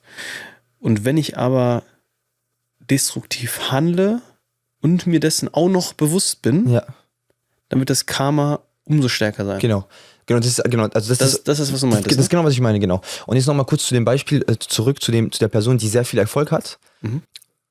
Kann auch sein, dass er sich dessen bewusst ist, dass er so viel Schaden anrichtet, trotzdem Erfolg hat. Weißt du, wie ich meine? Das heißt, er ist sehr bewusst, macht viel Schaden, aber trotzdem ist er erfolgreich. Und dann habe ich meinen Lehrer gefragt, wie kann es sein? Das macht doch keinen Sinn. Und dann hat er mir eben gesagt, man nimmt auch Karma von früheren Leben mit. Das heißt, du kannst in einem früheren Leben ein ganz toller Mensch gewesen sein. Und vielleicht war diese Person früher ein sehr, sehr toller Mensch, der sehr viel gutes Karma mit in das neue Leben mitnimmt. Das heißt, sein Leben verläuft gut, obwohl er gerade sich dessen nicht bewusst. Deswegen, er macht viele schlechte Aktionen, aber diese schlechten Aktionen kommen ja irgendwann zurück. Und dann hat er gesagt, vielleicht ist sein Sohn, das war so ein Witz von ihm, aber er hat gemeint, vielleicht, wenn sein Sohn geboren wird, kommt er direkt von einer Hundeseele, also so, das heißt, man kann das alles gar nicht so, und die Hundeseele hat dann auch sein Karma, aber was das heißt ist, das ist so ein Kreis, weißt du, und das meine ich mit Karma. Das heißt, Karma ist ganz bewusst leben und sich dessen Bewusstsein, was man auslösen kann und möglichst harmonisch, neutral zu agieren. Und um letztendlich, dass es auch ein bisschen, wie ich den Buddhismus auch ein bisschen verstanden habe, nicht, dass ich 100% nach dem Buddhismus lebe, es gibt viele Sachen, die ich sehr interessant finde, die ich auch in mein Leben nehme, um letztendlich nicht mehr reinkarniert zu werden. Und bis man sozusagen sein Karma von diesem und dem früheren Leben verarbeitet hat. Und das ist so ist mein Verständnis von Karma. Das heißt, du glaubst auch an frühere Leben und an das nächste Leben. Genau, und Und ist es etwas, also hast du da schon immer dran geglaubt oder hast du daran geglaubt, dann seit du nach China gegangen bist? Tatsächlich glaube ich da schon immer dran. Eigentlich schon seitdem ich ganz klein bin, glaube ich dran. Und was macht das mit deinem Leben, daran zu glauben? Weil ich glaube zum Beispiel nicht dran. Okay, ja. Ich glaube, also ich weiß nicht, wie stellst du dir das vor? Also erstmal vorab, das ist auch etwas, was man im Kung Fu immer sagt, ist, und das, was ich ja so spannend auch im Kung Fu finde, ist, das ist so eine neutrale Energie, das heißt, egal wer was denkt, man sagt nicht, und ich habe immer ein bisschen ein Problem damit, wenn Leute sagen, ich esse kein Fleisch Und wenn du jetzt Fleisch isst, habe ich ein Problem damit. Und das will ich erstmal noch vorab sagen. Also, wenn ich daran glaube, ist mir wichtig noch zu sagen, ich respektiere alles und es heißt auch nicht, dass ich morgen vielleicht nicht an etwas anderes denke. Bei mir fühle ich mich das genauso und ich finde einfach nur interessant zu verstehen, warum man daran glaubt und was der Punkt dahinter ist. Ja. So. Ja, das ist, da könnte man sehr viel drüber sprechen, über diese ganze Sache. Für mich, um es, glaube ich, einfach zu halten, ist es einfach, seitdem ich fast geboren bin und denken kann, habe ich durch gewisse Beispiele in meinem Leben vielleicht auch, zum Beispiel die tiefe Verbindung, die ich mit meinem Opa hatte, den Eindruck, dass wir uns schon vielleicht länger kennen. Und ich weiß, das ist einfach in meinem Leben schon immer gewesen. Und die ganzen Mönche in den Tempeln denken auch alle so. Und ich weiß nicht, für mich ist es einfach so Ein Gefühl. ein Gefühl, ja. Und genau, ja. Und was war die besondere Verbindung mit deinem Opa, dass die dich das auch halt spüren lassen? Was hat die so besonders gemacht? Also mein Opa, kann ich mal kurz gesagt, ist eine Person, die nie geweint hat. Nie. Und ich habe ja 2 Brüder. Und wir sind alle wir haben ungefähr 1 Jahr Abstand, also 1,5 Jahre mit meinem kleinen Bruder und 11 Monate mit meinem großen Bruder. Wir sind sehr nah aneinander. Und ich bin der in der Mitte. Das heißt, mein großer Bruder ist geboren und mein Opa war da für die Geburt. Dann bin ich geboren und mein Opa hat nie geweint. Und als er mich gesehen hat, hat er angefangen, aus irgendeinem Grund, den keiner beschreiben konnte, hat er angefangen zu weinen. Und mein Opa war eine sehr christliche Person, das heißt, er hat nicht daran geglaubt. Was heißt daran geglaubt? Also er hat es nicht in dem Moment für sich so, für ihn war das so, er hat eine starke Liebe für mich empfunden. Und wenn ich mit ihm darüber gesprochen habe, hat er das auch immer so beschrieben. Ich habe es aber irgendwie anders verstanden. Ich habe das immer wie für mich verstanden. Er hat mir so, das klingt jetzt vielleicht ein bisschen verrückt, dann können wir auch gerne Thema wechseln. Aber so fast, er hat mich fast so wieder ein bisschen erkannt, weißt du, so. Okay. Aber nicht als Mensch, sondern als Seele, weißt du. Und aber es gibt viele Theorien und zum Beispiel, ich habe mit vielen Menschen auch gesprochen, wie sie das denn sehen. Und die sagen auch teilweise, dass man als Gruppe reist. Das heißt, dass sich die Rollen verändern. Das heißt nicht, dass ich jetzt daran glaube, aber es gibt ganz verrückte Ideen von dieser Reinkarnation, so wie das passiert. Zum Beispiel, dass deine Geschwister mal deine Eltern waren und dass man als kleine Gruppe, sozusagen enge Gruppe, immer wieder sich neu trifft und neue Abenteuer macht. Und da gibt es viele verschiedene Art und Weisen, das Ganze zu sehen. Ich habe mich so tief nie damit befasst. Für mich war einfach nur das Gefühl da, wir haben früher gelebt und das Ziel ist ja eben für mich, nicht mehr normal zurückzukommen und sozusagen in diesem Leben so viele, was heißt nicht erreichen, aber einfach zu sich zu kommen, versuchen möglichst noch wenige Male zurückzukommen, sag ich mal. Genau. Und deswegen gibt es auch in Kung Fu, das sehe ich ein bisschen so verschiedene so Initiationen im Kung Fu, weißt du. Den Weg antreten, vielleicht könnte zum Beispiel die erste Initiation sein. Dann die zweite könnte sein, nicht aufgeben. Die dritte könnte sein, emotionale, mentale Stabilität. 4. könnte sein, und die 5. letztendlich ist ja dann, okay, ich habe es geschafft, nicht mehr zurückzukommen, weißt du. Und das kann man auch, im Buddhismus kann man das auch ein bisschen so übernehmen auf das Kung Fu Training. Und deswegen leben diese Mönche auch ganz einfach, weißt du. Die haben sich die Haare rasiert, die beten den ganzen Tag, singen Mantren, verbinden sich zu höhere Sachen und genau. Ich mache das überhaupt nicht so intensiv wie die. Das ist einfach ein kleiner Teil von meinem Leben, wo ich diese Gedanken halt immer wieder habe. Und der Tempel und die Sachen, aus meiner Perspektive, konnte ich da sehr viel mitnehmen, ja. Ich fand die Frage von dir interessant, die du da dem Meister gestellt hast, warum einige Menschen denn so erfolgreich sind, obwohl sie eigentlich Schaden anrichten. Ja. Und also meine Perspektive dazu ist, nur weil jemand jetzt materiell erfolgreich ist oder Status bekommt, heißt es ja nicht, dass die Person sich gut fühlt.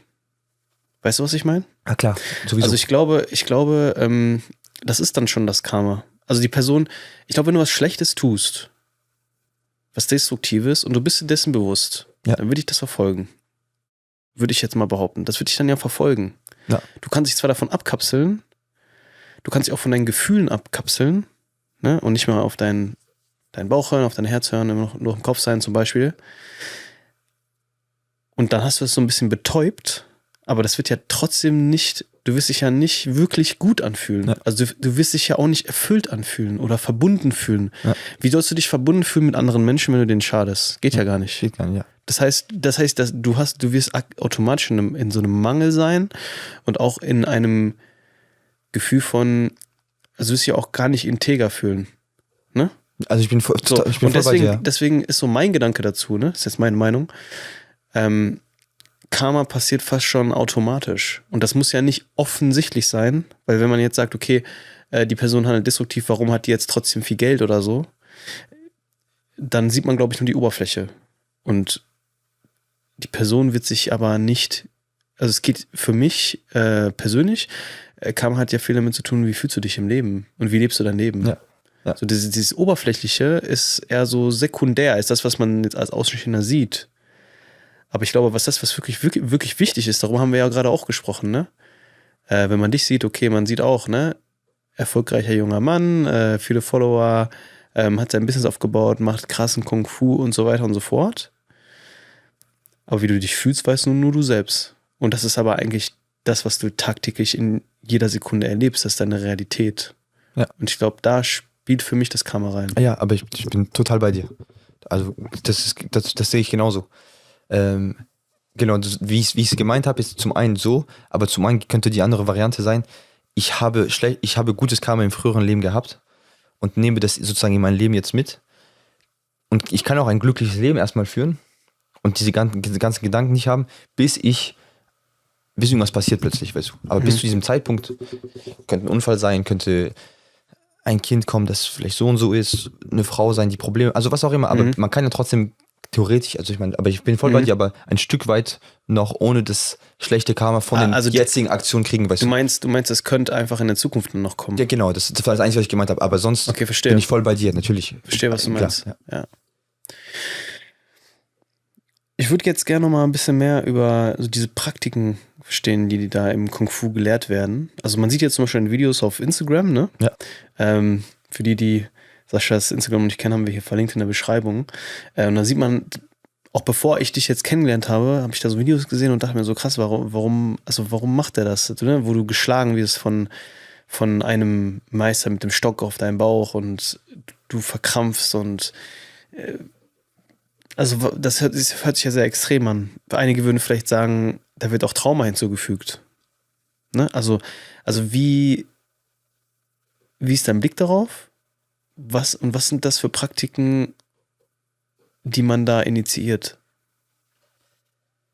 Also das, was ich am meisten von meinem Lehrer immer höre, ist, er sagt immer, das ganze Training, und das hat er mir vielleicht schon 5 Millionen Mal gesagt, er sagt immer nur das Wort Wending, Wending, Wending, Wending. Und das heißt übersetzt Stabilität oder Stabilität, Stabilität, Stabilität, Stabilität. Und das ist alles, was er will.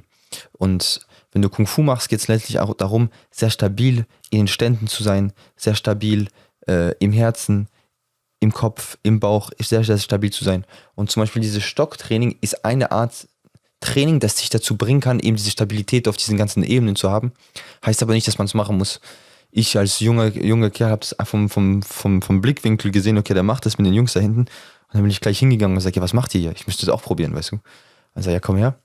Und dann nicht, dass ich das toll fand oder so, aber ich habe es irgendwie gemocht, diesen Fokus in dem Moment zu haben, um zu gucken, wie viel halte ich eigentlich denn aus.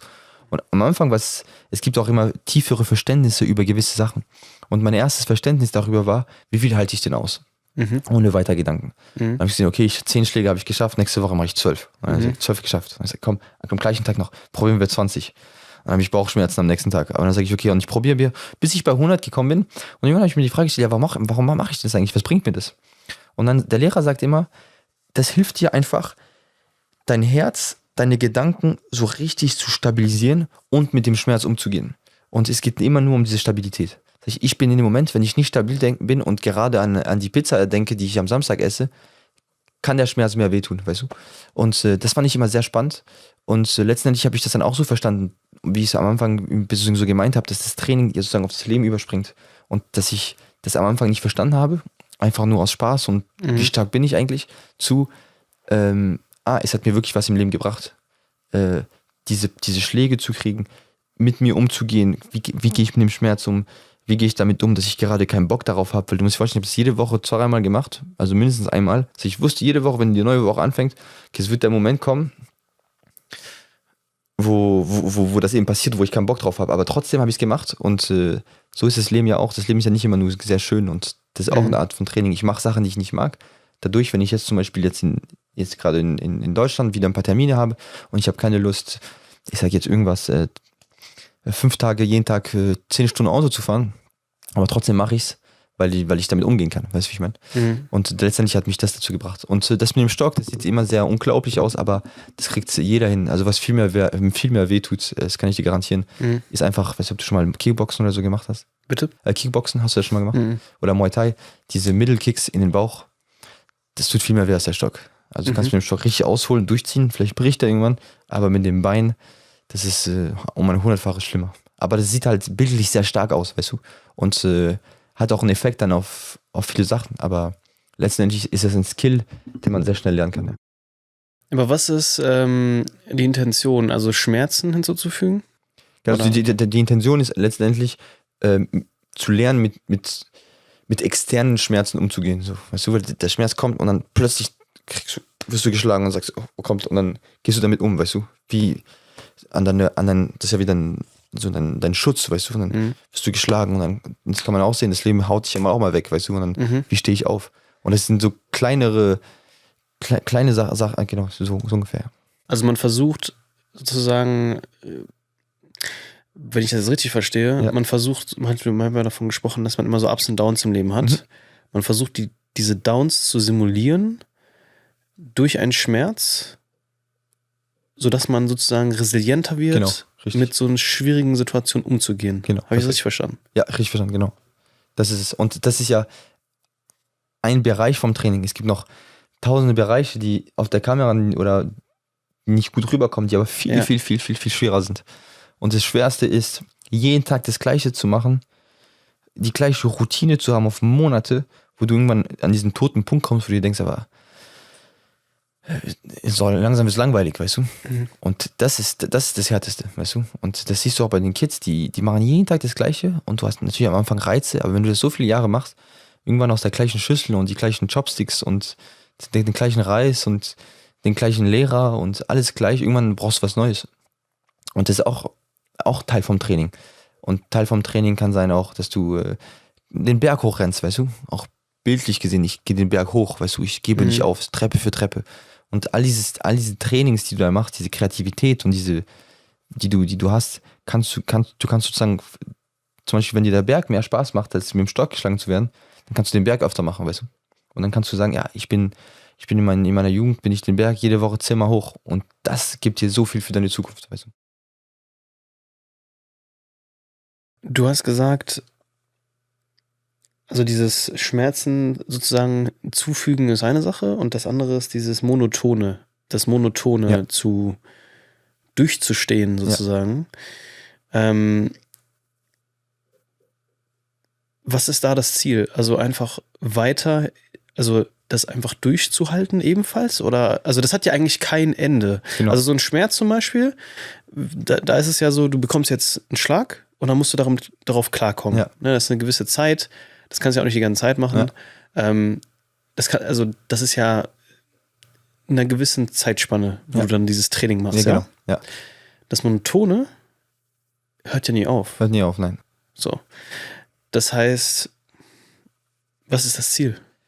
Das Ziel ist, dieses Monotone, dieses Langweilige, wenn man das so beschreiben will, was irgendwann ja passiert, dass du diese Langeweile hast, weil es immer nur das Gleiche ist.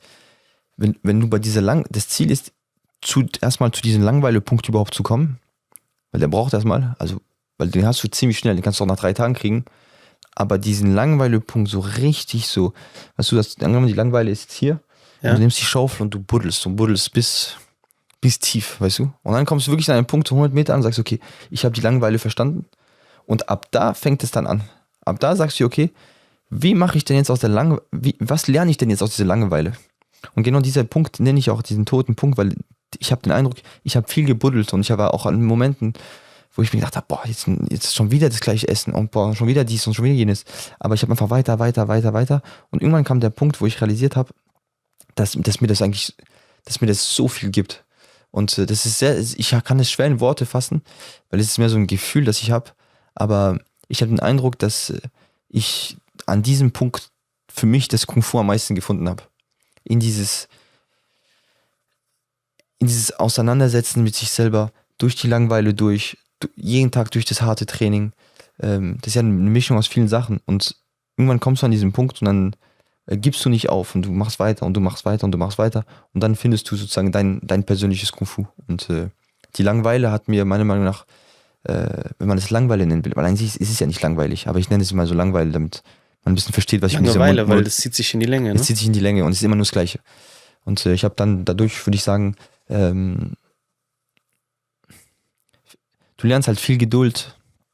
Das sind die Tugenden, die ich in meinem Buch habe, weißt du, Disziplin, Geduld, Demut, Disziplin, all diese Sachen brauchst du auf den Weg dahin und irgendwann hast du halt, und es geht natürlich immer weiter, aber trotzdem hast du es zu einem gewissen Punkt gebracht, weißt du. Mich interessiert das, weil ich glaube, also ich finde das interessant, ne, weil wir leben irgendwie hier in Deutschland zum Beispiel, in der Schweiz. Wir leben ja ein sehr komfortables Leben. Das heißt, wir sind uns ja auch nicht vielen Schmerzen ausgesetzt. Ne? Wir müssen nicht hungern. Das ist auch also wir können eigentlich immer gutes Essen essen. Wir können eine warme Dusche haben jeden Tag. Wir können in beheizten Räumen sitzen. Wir können, ja, also es ist eigentlich sehr komfortabel, würde ich mal sagen. Und was man sich dann ja dort aktiv aussetzt, ist zum Beispiel dann dem Gegenteil, also zum Beispiel dem Schmerz. Und ich glaube, eine der größten Challenges ist halt auch heutzutage diese Langeweile, weil wir haben halt die ganze Zeit, wir haben unser Handy ständig dabei und wir können uns eigentlich wirklich 24/7 ablenken mit irgendwelchen Reizen und wir können auch theoretisch unser Leben immer wieder neu gestalten. Ich finde, das ist auch so ein Thema, ne, in unserer Generation. Du bist ja 26, ich bin 30. Wir haben unendlich viele Möglichkeiten, was wir alles machen können und ich merke das auch bei meinem Gehirn, das sucht oft auch immer was nach was Neuem. Und dem wird dann auch schnell langweilig, egal was es tut. Ich habe dir das vorhin erzählt, als ich den Podcast hier mache, nach einer Zeit ist es so, ja, jetzt hast du das gemacht. Was kommt jetzt als nächstes? Ne? Und das ist immer dieses auch ein bisschen mehr Wollen. Ne? Immer das mehr Wollen und Wollen und Wollen. Und deswegen würde mich interessieren, es ist lange her, dass ich wirklich gelangweilt war und ich glaube, viele Menschen, die zuhören, können das wahrscheinlich genauso sagen. Wenn du in dieser Routine warst und dann an diesem Punkt der Langeweile warst und du hast gesagt, dann hast du noch mal tiefer gebuddelt und dann hast du da was gefunden. Was hast du denn da gefunden? Ja, also erstmal mit dem gefunden oder nicht gefunden. Also ich habe einfach eine tiefe Verbindung letztendlich zu mir gefunden. Und ich habe gemerkt, dass ich versuche nochmal mich jetzt an dieses Gefühl nochmal stark zurückzuerinnern. Aber das, was ich auf jeden Fall mit diesem Gefühl verbinde, ist, dass es sehr hart ist. Also es ist knallhart. Weil es ist sehr, sehr schwierig, für mich ist es sehr, sehr schwierig, mich monatelang, jahrelang auf die gleiche Routine einzulassen. Versuchen möglichst bewusst zu denken, zu leben. Ich nehme mein Wasser, ich trinke, ich weiß nicht, ob das passiert, du trinkst, legst ein Glas hin, machst was, habe ich den getrunken oder nicht, weißt du? Und all diese Steps, das Training, die Stocktraining, Formen auswendig lernen, teilweise beim Training noch geschlagen werden, die Kids zu sehen, wie sie leiden, wie sie nachts weinen, das ist alles so ein Paket, weißt du? Und da merkst du einfach, du bist in deinem Bett und du bist voller Muskelkater, du kannst nicht mehr. Du läufst wie so eine angeschossene Ente fast, weißt du, so gehst du zum Training und trotzdem machst du weiter und der Lehrer, irgendwann hast du auch keinen Bock mehr auf deinen Lehrer, weil der trainiert nicht, der ist jeden Tag fit, der hat sein ganzes Leben lang trainiert, weißt du, deswegen, der weiß genau, was er macht und du bist da Schrott und trotzdem kannst du nicht mehr und du musst eigentlich eine Pause machen und dann kriegst du noch eine drauf und musst weitermachen und das ist dieses Gefühl von der Härte, gleichzeitig dieses Gefühl von dieser Langeweile und das hat irgendwie so eine ganz komische Mischung, so, weißt du. Aber mir hat diese Mischung sehr, sehr viel gegeben und diese Mischung hat mir geholfen, auch einfach mehr zu mir zu finden, weißt du. Mehr zu wissen, wer ich bin. Mehr so hart das auch klingt, mehr im Fluss vom Qi zu sein, weißt du. Und Das ist auch wichtig zu sagen, jede Schule, jeder Lehrer hat einen anderen Weg, Kung Fu beizubringen und jeder hat auch ein anderes Verständnis von Qi. Und sein Verständnis von Qi ist eben, von meinem jetzigen Lehrer, es ist einfach knallhart. Weißt du? Ja, aber was ich nicht verstehe, ist, du sagst jetzt, du hast da mehr zu Lebensfreude gefunden und zum Qi gefunden. Ja. Das hört sich ja gar nicht so an. Also, wenn man das jetzt. Das hört sich schwer Ne, eben. also so, und das würde ich mal gerne verstehen. Genau, So, weil- warum ist das denn so? Weil du so, du bist so, ich weiß nicht, man hat immer dieses Bild mit diesem Tunnel und den Licht, weißt du, was man oft tausendmal gehört hat. Aber du bist so lange im Tunnel oder so lange am Buddeln und es ist hart und du gibst alles und du kriegst ja auch irgendwann deine Lorbeeren auch zurück, weil du kannst plötzlich höher springen und das sind ja alles tolle Sachen.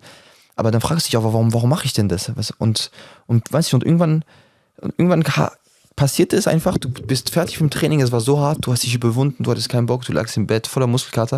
Und dann passiert, was mit mir dann passiert ist zum Beispiel, ich kann nicht mehr aufhören zu lachen oder zu lächeln nach dem Training. Es geht mir einfach so gut. Ich habe einfach so ein Lächeln und ich bin einfach so glücklich und es geht mir so gut. Und dann, in dem Moment in den Moment beim Training hasse ich meinen Lehrer. Man kann sogar fast Hass sagen, weil man kann es schwer Hass sollte man nicht haben, aber wenn man das Training mal macht, 6 Monate sollte man es probieren mit meinem Lehrer. Jeden Tag, 7, 8 Stunden, dann versteht man vielleicht das Gefühl.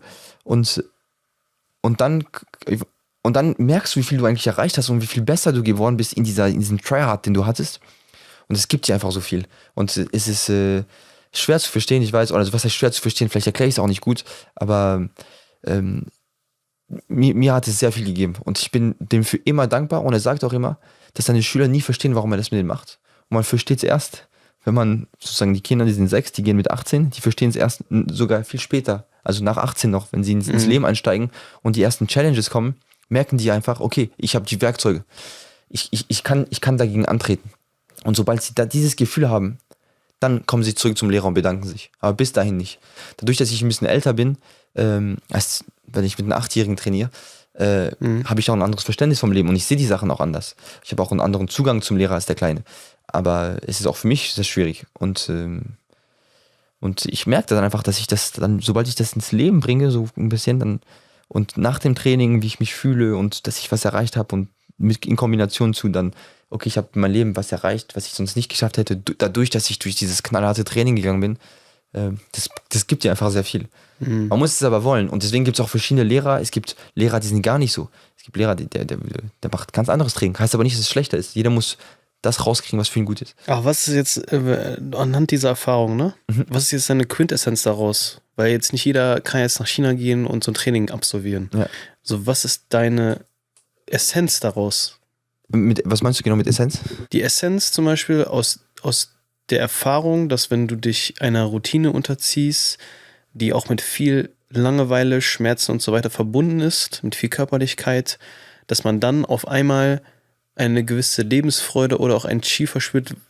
Was hat dir das gezeigt? Wenn du das jetzt der 38-jährigen Silke hier in Nürnberg erzählen möchtest, deine Erfahrung und dein Wissen sozusagen, was du da erfahren hast, ja, ohne dass sie nach China gehen muss und dort dieses Training für 6 Monate mit deinem Meister absolvieren soll. Was ist das, was du ihr erzählst?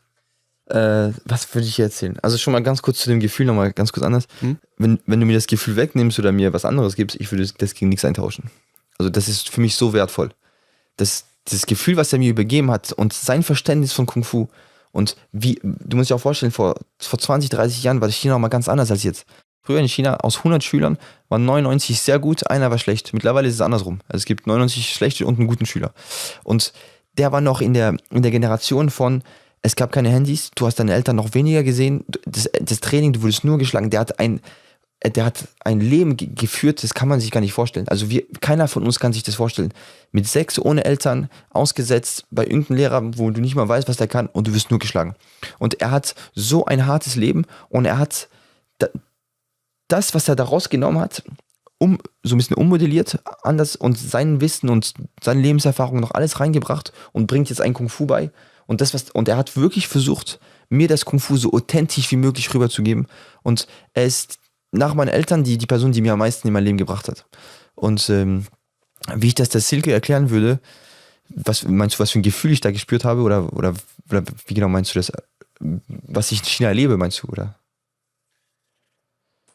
Ich möchte kurz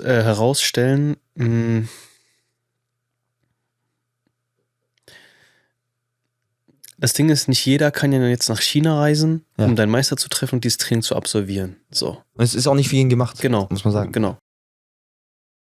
Aber es ist ja aus meiner Sicht was Grundlegendes, was du gelernt hast über die Dinge, die du jetzt erzählt hast. Ja. Was ist dieses Grundlegende, das man verstehen darf? Ja. Ne? Also zum Beispiel, also was ich jetzt daraus mitnehme, ist, immer komfortabel zu sein, hilft dir nicht, ne? Sondern es ist schon gut, gewisse Erschütterungen im Leben zu erfahren. Das kann man jetzt so und so sehen, ne? Ich habe darüber auch gerade nachgedacht, vielleicht werfe ich das hier nochmal kurz mit ein. Du hast jetzt ja gesagt, zum Beispiel die Schläge in Anführungsstrichen, diese Schmerzen haben dir geholfen, durch diesen Schmerz zu gehen, und dann konntest du das übertragen in andere schmerzhafte Situationen, die vielleicht nicht physisch waren, die vielleicht mental waren, und bist dann dadurch resilienter dann durch das Leben gegangen. So. Ich rede hier im Podcast ja auch öfter über Trauma. Ich rede zum Beispiel auch von meiner eigenen Vergangenheit, wo ich auch geschlagen wurde im Elternhaus, aber was eher hasserfüllt war, was nicht wirklich sag ich mal, mit Liebe zu tun hatte oder mit, ich mache jetzt jemanden resilienter, sondern Oder eher mit Erziehung. ja, genau. Also kann man so und so sehen, ja. Ja, klar. Genau. Also ich bin kein Fan davon. Ja. Auf der anderen Seite bin ich zum Beispiel ein großer Fan davon, also zum Beispiel beim Kraftsport, da gehe ich ja auch immer an meine schmerzhafte Grenze. So. Oder ich habe auch mal eine Zeit lang das praktiziert, kalt duschen zu gehen, was ich auch als sehr schmerzhaft persönlich empfinde. Oder die Langeweile habe ich auch versucht, in mein Leben zu implementieren durch aktives Nichtstun oder auch teilweise durch Meditation. Und das habe ich ja gemacht aufgrund der Erkenntnis, dass ich erkannt habe, okay, ein zu komfortables Leben wird uns zwar manchmal vorgespielt, dass das dich glücklich macht, lebenszufrieden macht, dich in dein Chi bringt, aber das ist nicht der Fall. Ja? Das habe ich durch meine eigene Erfahrung so ein bisschen erlebt. Ja. Und deswegen habe ich meine Meinung dazu. Ja. Und das ist das, was mich jetzt gerade interessiert, und das, was du vielleicht auch der Silke erzählst, der würdest der Silke ja nicht erzählen, dann haben die mich 12 Mal auf den Bauch geschlagen sondern du würdest dir ja irgendwie was Grundlegendes erzählen über die Dinge, die du erfahren hast. So. Und was ist das, was du jetzt, wenn du das jetzt mal in ein paar Sätze zusammenfassen würdest, ne? Was hast du gelernt? Genau, was ich hier sagen würde, ist, dass, wenn sie das, ich würde dir sagen, ich bin nach China gegangen, nicht aus Spaß. Ich wollte wie die Chinesen trainieren, und den Traum habe ich immer noch. Ich will so gut sein wie die Chinesen. Und das ist mein Traum. Und ich habe mir ein hohes Ziel gesetzt, weil die fangen mit 6 an, nicht mit 17, weißt du. Das heißt, wenn ich da ankomme und ich sehe, wie hart die trainieren, kann ich nicht in der Ausländerklasse morgens Qigong machen, mittags Tai Chi und abends eine kleine Runde joggen. Ich bin schon am zweiten Tag gehe ich zum Lehrer, ich sage, ich will damit trainieren. Und unterschreibe ein Papier, dass ich behandelt werde wie die. Und das war für mich Kung Fu. Ich will nicht nur Kung Fu sehen, ich möchte es fühlen, ich möchte das Gefühl, was ich bei der Show gesehen habe, auch anwenden, so, weißt du. Und ich würde einfach der Silke sagen, dass ich einfach, wenn du hohe Ziele hast, dann musst du bereit sein, was zu opfern. Und das ist das, was ich letztendlich gemacht habe. Ich habe alles, und immer noch heute, wenn ich in China bin, ich gebe alles für mein Training. Ich bin jeden Tag bei 300%, stehe ich morgens pünktlich auf der Matte, schon aufgewärmt. Habe ich jahrelang gemacht. Ich bin einfach, ich habe so ein hohes Ziel und was eine Obsession, dass ich das so unbedingt will, dass ich alles dafür gebe. Durch Verletzungen, mit Kopfschmerzen trainiert, mit krank. Wollte nie ein Training skippen, immer dem Lehrer sagen, auf mich kannst du zählen. Und das ist, hat auch Konsequenzen gehabt. Ich hatte auch eine Zeit lang dann Herzprobleme, weil ich total im Übertraining war. Aber ich würde einfach der Silke sagen, ich weiß nicht, ob das die Frage beantwortet, aber wenn du jemanden kennst, der ein Ziel hat, dann muss er alles geben. Er muss einfach alles geben. Und wenn du nicht alles gibst, dann kannst du dich nicht beschweren, dass es nicht geklappt hat. Und für mich war mein Ziel, so gut wie möglich in Kung Fu zu sein und die Jahre nachzuholen und alles zu geben. Und das habe ich gemacht. Ich habe nicht 6, 7 Stunden am Tag trainiert. Ich habe teilweise 10 Stunden trainiert. Vor dem Training, bei dem Mittagessen. Da war es 40 Grad, alle waren am Pennen. Ich war noch am Sandsack und ich wollte einfach alle. Ich habe einfach alles gegeben. Und das ist das ja letztendlich die Message von dem ist, gib alles für deine Träume, weißt du? Und wenn das jemand nicht versteht, dann würde ich ihm das so sagen, weißt du? Das ist da einfach ein junger Mann, der sich als Loser gefühlt hat, der in eine Welt aufgewachsen ist, wo es ihm nicht gut ging und wo er gemerkt hat, okay, wir haben alle Potenzial, aber ich nutze jetzt mal mein Potenzial und ich gebe alles für etwas. Und das ist das, was ich gemacht habe. Also nochmal zusammenfassend, dass man eigentlich viel erreichen kann durch sein Tun. Ja, klar. Ja? Und dass vielleicht das Offensichtliche nicht immer das ist, was... Also ich glaube, wir haben viele leere Versprechen auch so in der Gesellschaft, weißt du? Wenn wir die Werbung sehen, Marketing sehen, wird uns oft versprochen, dass das Komfortable ist das Beste für uns. Ja. Ne? Wenn du in einem komfortablen Haus wohnst, mit einem komfortablen Auto und du hast das beste Essen und ich glaube tatsächlich, wenn ich mich auch daran zurückerinnere, ne, wann war ich am glücklichsten in meinem Leben, ja? Wann hatte ich am meisten Chi? Ja. Weißt du, wann das war? Das war tatsächlich, als ich 6 Monate in Italien war, während meines Masterstudiums im Auslandssemester. Ich hatte ein super, super kleines Zimmer. Das Bett war kaputt, war durchgelegen. Ich hatte einen Schreibtisch und einen Schrank. Und die Heizung hat nicht funktioniert. Aber es war also nicht so komfortabel, ja. Wir hatten 2 Gemeinschaftsbadezimmer mit, ich glaube, 10 Leuten. Ich konnte kein Italienisch, konnte mich da mit vielen nicht unterhalten. So, es war schon teilweise richtig schwer am Anfang, aber ich hatte mega die guten Beziehungen mit der Zeit aufgebaut und am Ende wollte ich gar nicht mehr weg. Ich wollte nicht, dass die Zeit endet. Und ich habe da irgendwie gesehen, dass tatsächlich, das war ja eigentlich unkomfortabel am Anfang und dann am Ende ist es aber komfortabel geworden. Mhm. Und dass nicht das offensichtlich Komfortable wirklich das ist, was dir dann die Lebensfreude gibt. Mhm. Das ist, Bin ich voll bei ich dir. finde, das Leben ist voll von diesen Kontrasten und das ist das auch, was ich bei dir sehe. Also sich mal in den Kontrast zu begeben und auch zu verstehen, dass nicht immer das Offensichtliche das ist, was dir dann die Lebensfreude gibt. Ja. Bin ich voll bei dir. Ich will noch kurz was ergänzen wollen zu Langeweile. Und zwar, warum es langweilig ist, ich habe auch ein bisschen überlegt, warum ich es langweilig finde, ist, weil dein einziger Fokus auf Jahre, auf Monate ist, wie verläuft mein Training. Und alles andere ist egal.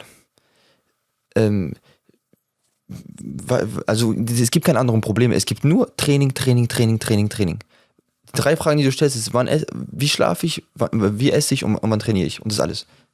Mehr gibt's nicht. Und wenn du so in diesem Tryhard bist und deine ganze Aufmerksamkeit, dein ganzer Fokus ist nur aufs Training, dann ist es so hart, weil das Training ist so hart und du hast deinen ganzen Fokus darauf und es gibt nichts anderes. Und wenn du in diesem Durchziehen bist, ich habe ein Ziel und ich lasse mich nicht ablenken und ich bin so im Fokus, dann machst du Fortschritte wie kein anderer, aber es ist sehr schwer, das lange durchzuziehen, weil du wirst so abgelenkt und dann siehst du einen Lehrer so kommen und denkst, ja, könnten wir heute nicht ein Spiel zum Aufwärmen machen? Nee, du wirst, also, und dann passiert sehr, sehr viel in dir, weil dein Körper, der hat ja Angst davor. Du bist ständig, ich habe auch sehr viel lange in Angst gelebt vor dem Training. Ich habe Angst, ich habe Schiss gehabt zum Training, weil ich wusste, das wird mich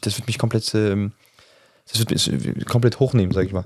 Und das hat auch viel mit Langeweile zu tun, dass du dich darauf einstellst, keine anderen Gedanken zu haben.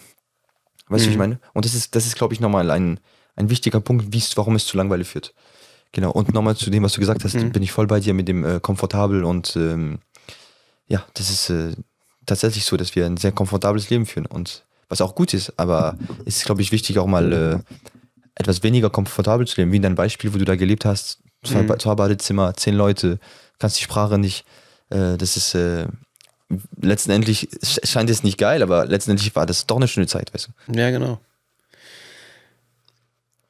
Und das hört sich ja jetzt auch irgendwie so an, und ich hatte das ja auch angenommen, dass das eher so für Männer interessant ist, ne? Mhm. Und du machst ja auch, ich weiß nicht, wie du es nennst, so Camps, ne? Wo du dann auch diese Lehren und Praktiken weitergibst. Und ich hatte ja angenommen, dass das für viele Männer dann interessant ist und dass ja deine Community wahrscheinlich sehr männerlastig ist. Und tatsächlich sind das ja 80% Frauen, hast du gesagt. Also in den Camps. In den Camps, ja. Genau. Das habe ich überhaupt nicht erwartet. Also, warum denkst du, sind das hauptsächlich Frauen? Ist das ja wegen dir oder? Die wissen nicht, dass du eine Freundin hast. Glaube, ich hab mir diese Frage auch gestellt und ich glaube, dass, wie ich das meine, ist, dass Frauen einfach vielleicht besser wissen, was gerade in ihrem jetzigen Zeitpunkt, was denen weiterhelfen könnte. Und ich glaube, wenn ein Mann sieht, ja, Kung Fu Camp, und ich glaube, eine Frau denkt sich, vielleicht tut mir das ja gut, ich probiere das mal aus. Ich glaube, da gibt es vielleicht einen Unterschied in dieser Hinsicht.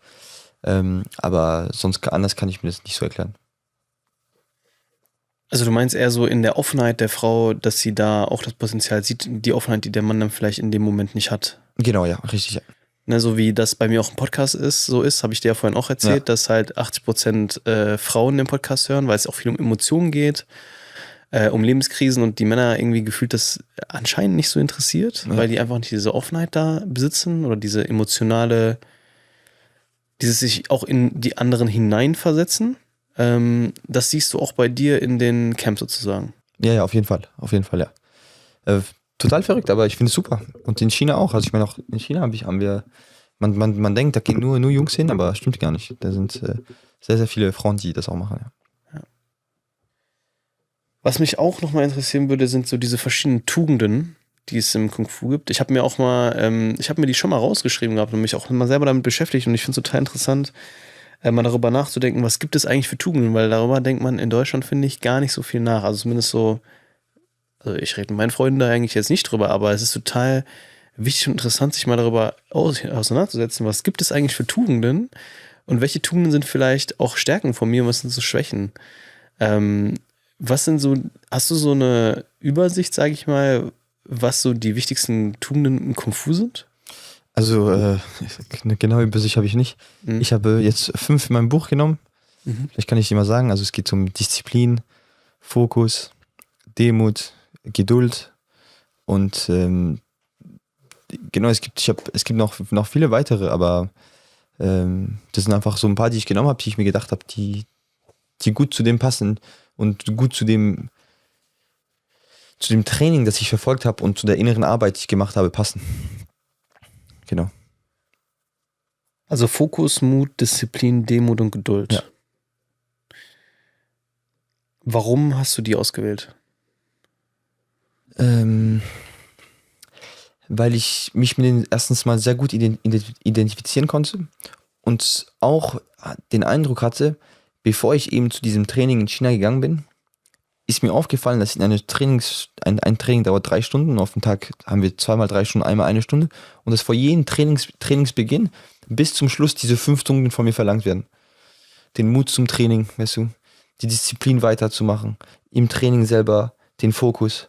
Wenn du besser bist als einer oder was auch immer, du brauchst Demut und so weiter. Also ich habe gemerkt, dass ich mit diesen 5 Tugenden eigentlich sehr, sehr gut umgehen kann.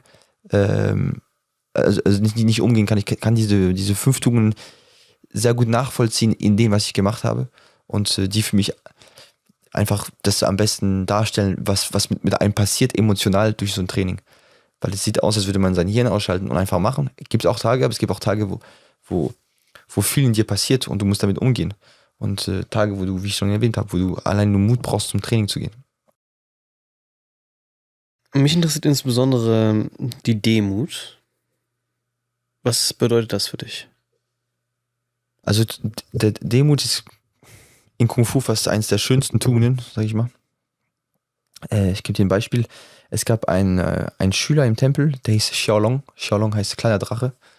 Und der Typ war wirklich das Paradebeispiel von Traumschüler. Also du musst dir vorstellen, die Kids sind den Berg hoch, der Lehrer ist nicht mitgekommen. Und die wussten, okay, weil sie den Berg schon 1000-mal gemacht haben, ich brauche 1 Stunde hoch und ich brauche 1 Stunde runter.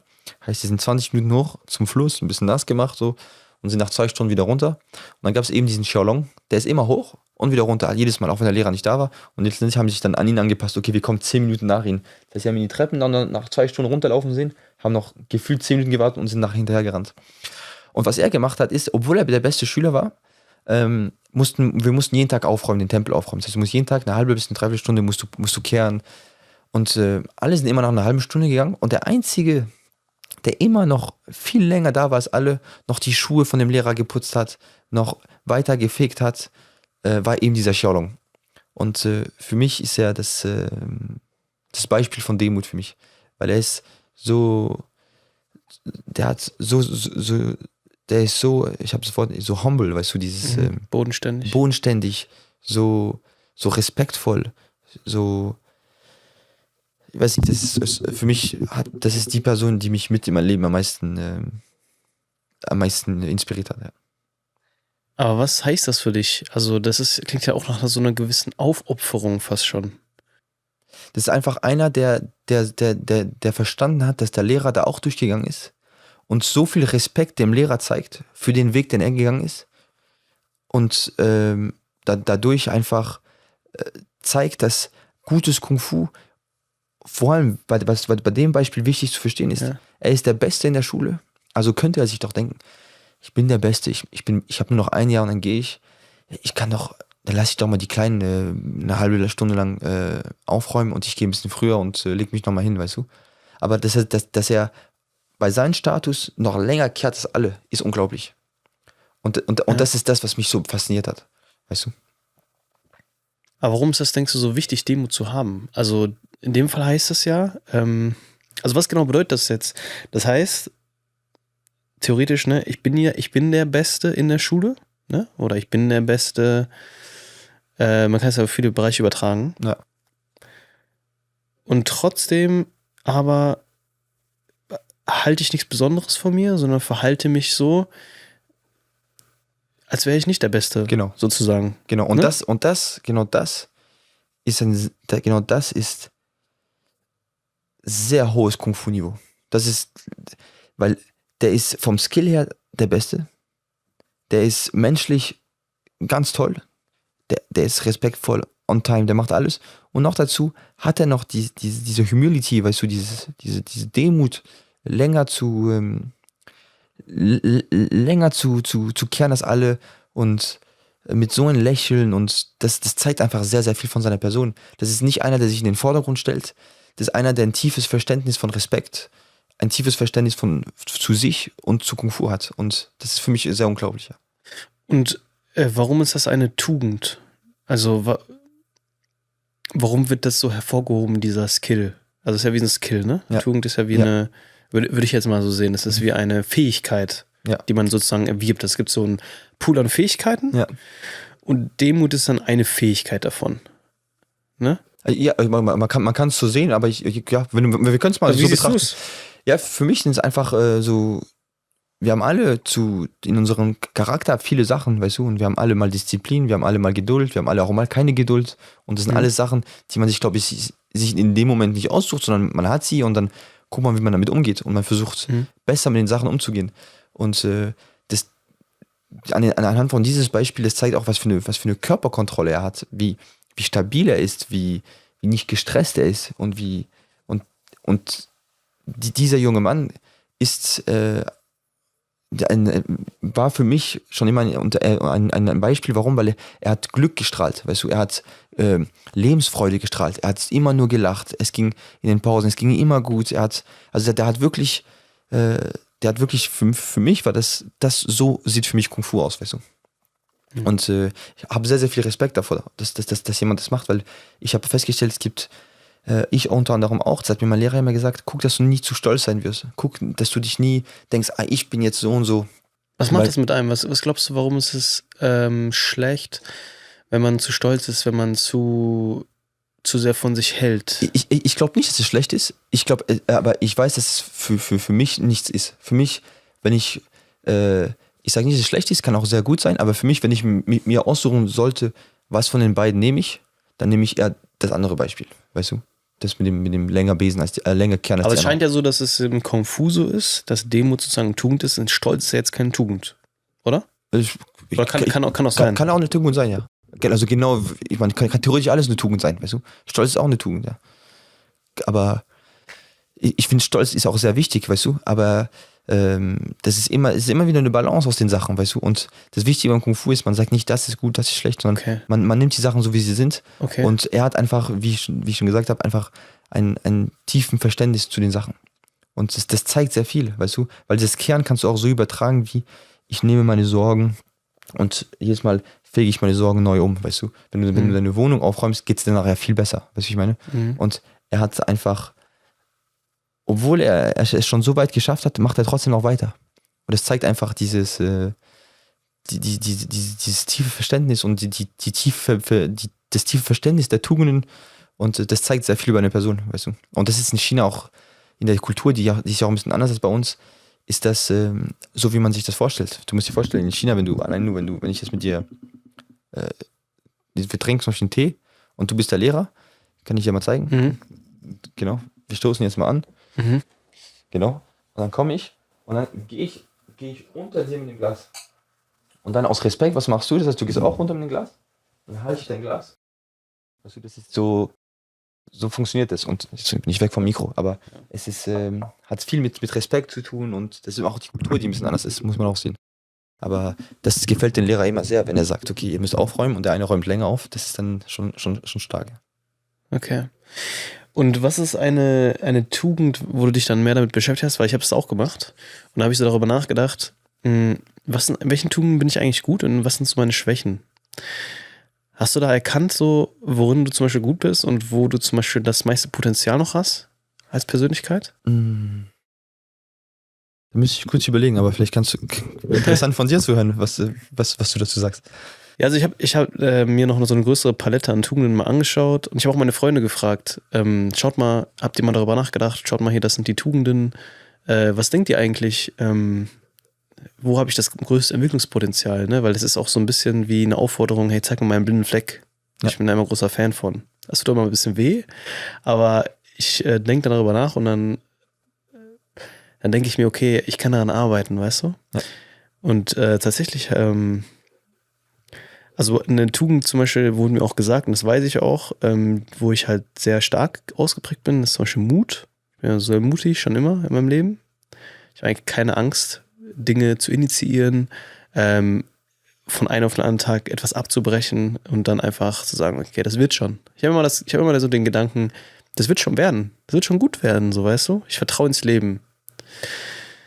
Jetzt habe ich schon das Wort genannt, Vertrauen. Das ist nämlich tatsächlich eine Sache, und jetzt, wo ich das dir gerade erzähle, denke ich mir, das ist eigentlich, irgendwie macht das gar nicht so viel Sinn. Also, die haben zu mir gesagt, ich darf lernen, mehr zu vertrauen. Ne?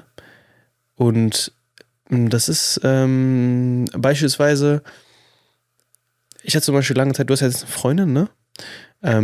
Ich hatte lange Zeit Probleme damit auch, mich vor allen Dingen auf Frauen so einzulassen, ne? Und das hat, glaube ich, auch was damit zu tun, das nicht, dass ich das nicht wollte, sondern dass ich nicht das Vertrauen hatte, dass das gut wird.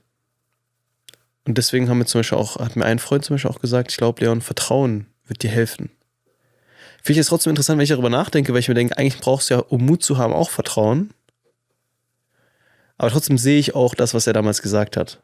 So, das heißt, mir hat das eigentlich voll geholfen, darüber mal so nachzudenken, was ist eigentlich meine Stärke, so, wenn ich an Tugenden denke. Und wo habe ich vielleicht noch ein bisschen Potenzial? Ne? Und wie kann ich vielleicht daran arbeiten, dann auch, vielleicht auch in dieser Situation, dann mehr zu vertrauen? Mhm. Ja, das ist ich finde, Leute fragen, wie du es gemacht hast, immer gut. Man muss dann ein bisschen seinen Stolz zur Seite tun und mal Kritik empfangen können, und auch negative, konstruktive Kritik. Und das ist, ich finde, immer sehr wichtig, sich damit auseinanderzusetzen. Ob man das jetzt Tugenden nennt oder nicht. Ist ja auch egal, aber ich finde es sehr, sehr gut. Ich schaue mir auch immer gerne Feedback ab von Leuten, und von dem ich mir gerne was anhöre. Und ich glaube, da wo ich am meisten arbeiten müsste, oder immer noch, also ist an der Geduld. Ich merke, ich habe manchmal durch dieses Fast Life, was wir alle ein bisschen zur Zeit führen, fehlt mir manchmal ein bisschen an Geduld. Und ich glaube, was ich, glaube ich, ziemlich gut kann, ist dann die Disziplin, im Tempel dann jeden Tag trainieren zu gehen. Und auch wenn mir die tollsten Ausreden einfallen und ich noch 10 Sekunden vor der Pfeife und weiß, ich muss Training, mir geschworen habe, ich gehe heute nicht zum Training, bin ich trotzdem am Trainieren. Und das ist eben Disziplin. Das ist ja, das glaube ich, was ich am besten kann gegenüber dem Sport. Sascha, am Ende des Podcasts stellen wir mal dieselbe Frage. Stell dir vor, wir könnten jetzt einen Satz an die Menschen rausschicken, den sie alle hören würden. Welcher Satz wäre das? Folge deine Mission. Sascha, wo können die Menschen dich finden? Auf Instagram, Sascha Wenk, genau. Einfach, genau, da habe ich viele Videos. Oder mein Buch oder ja, überall. Ja, genau. Die Links zu Sascha finden ihr in der Beschreibung, unter anderem auch zu seinem neuen Buch Shaolin Live, das es im Deutschen als auch im Englischen gibt. Sascha? Ja. Vielen lieben Dank, dass du heute hier warst. Merci, danke.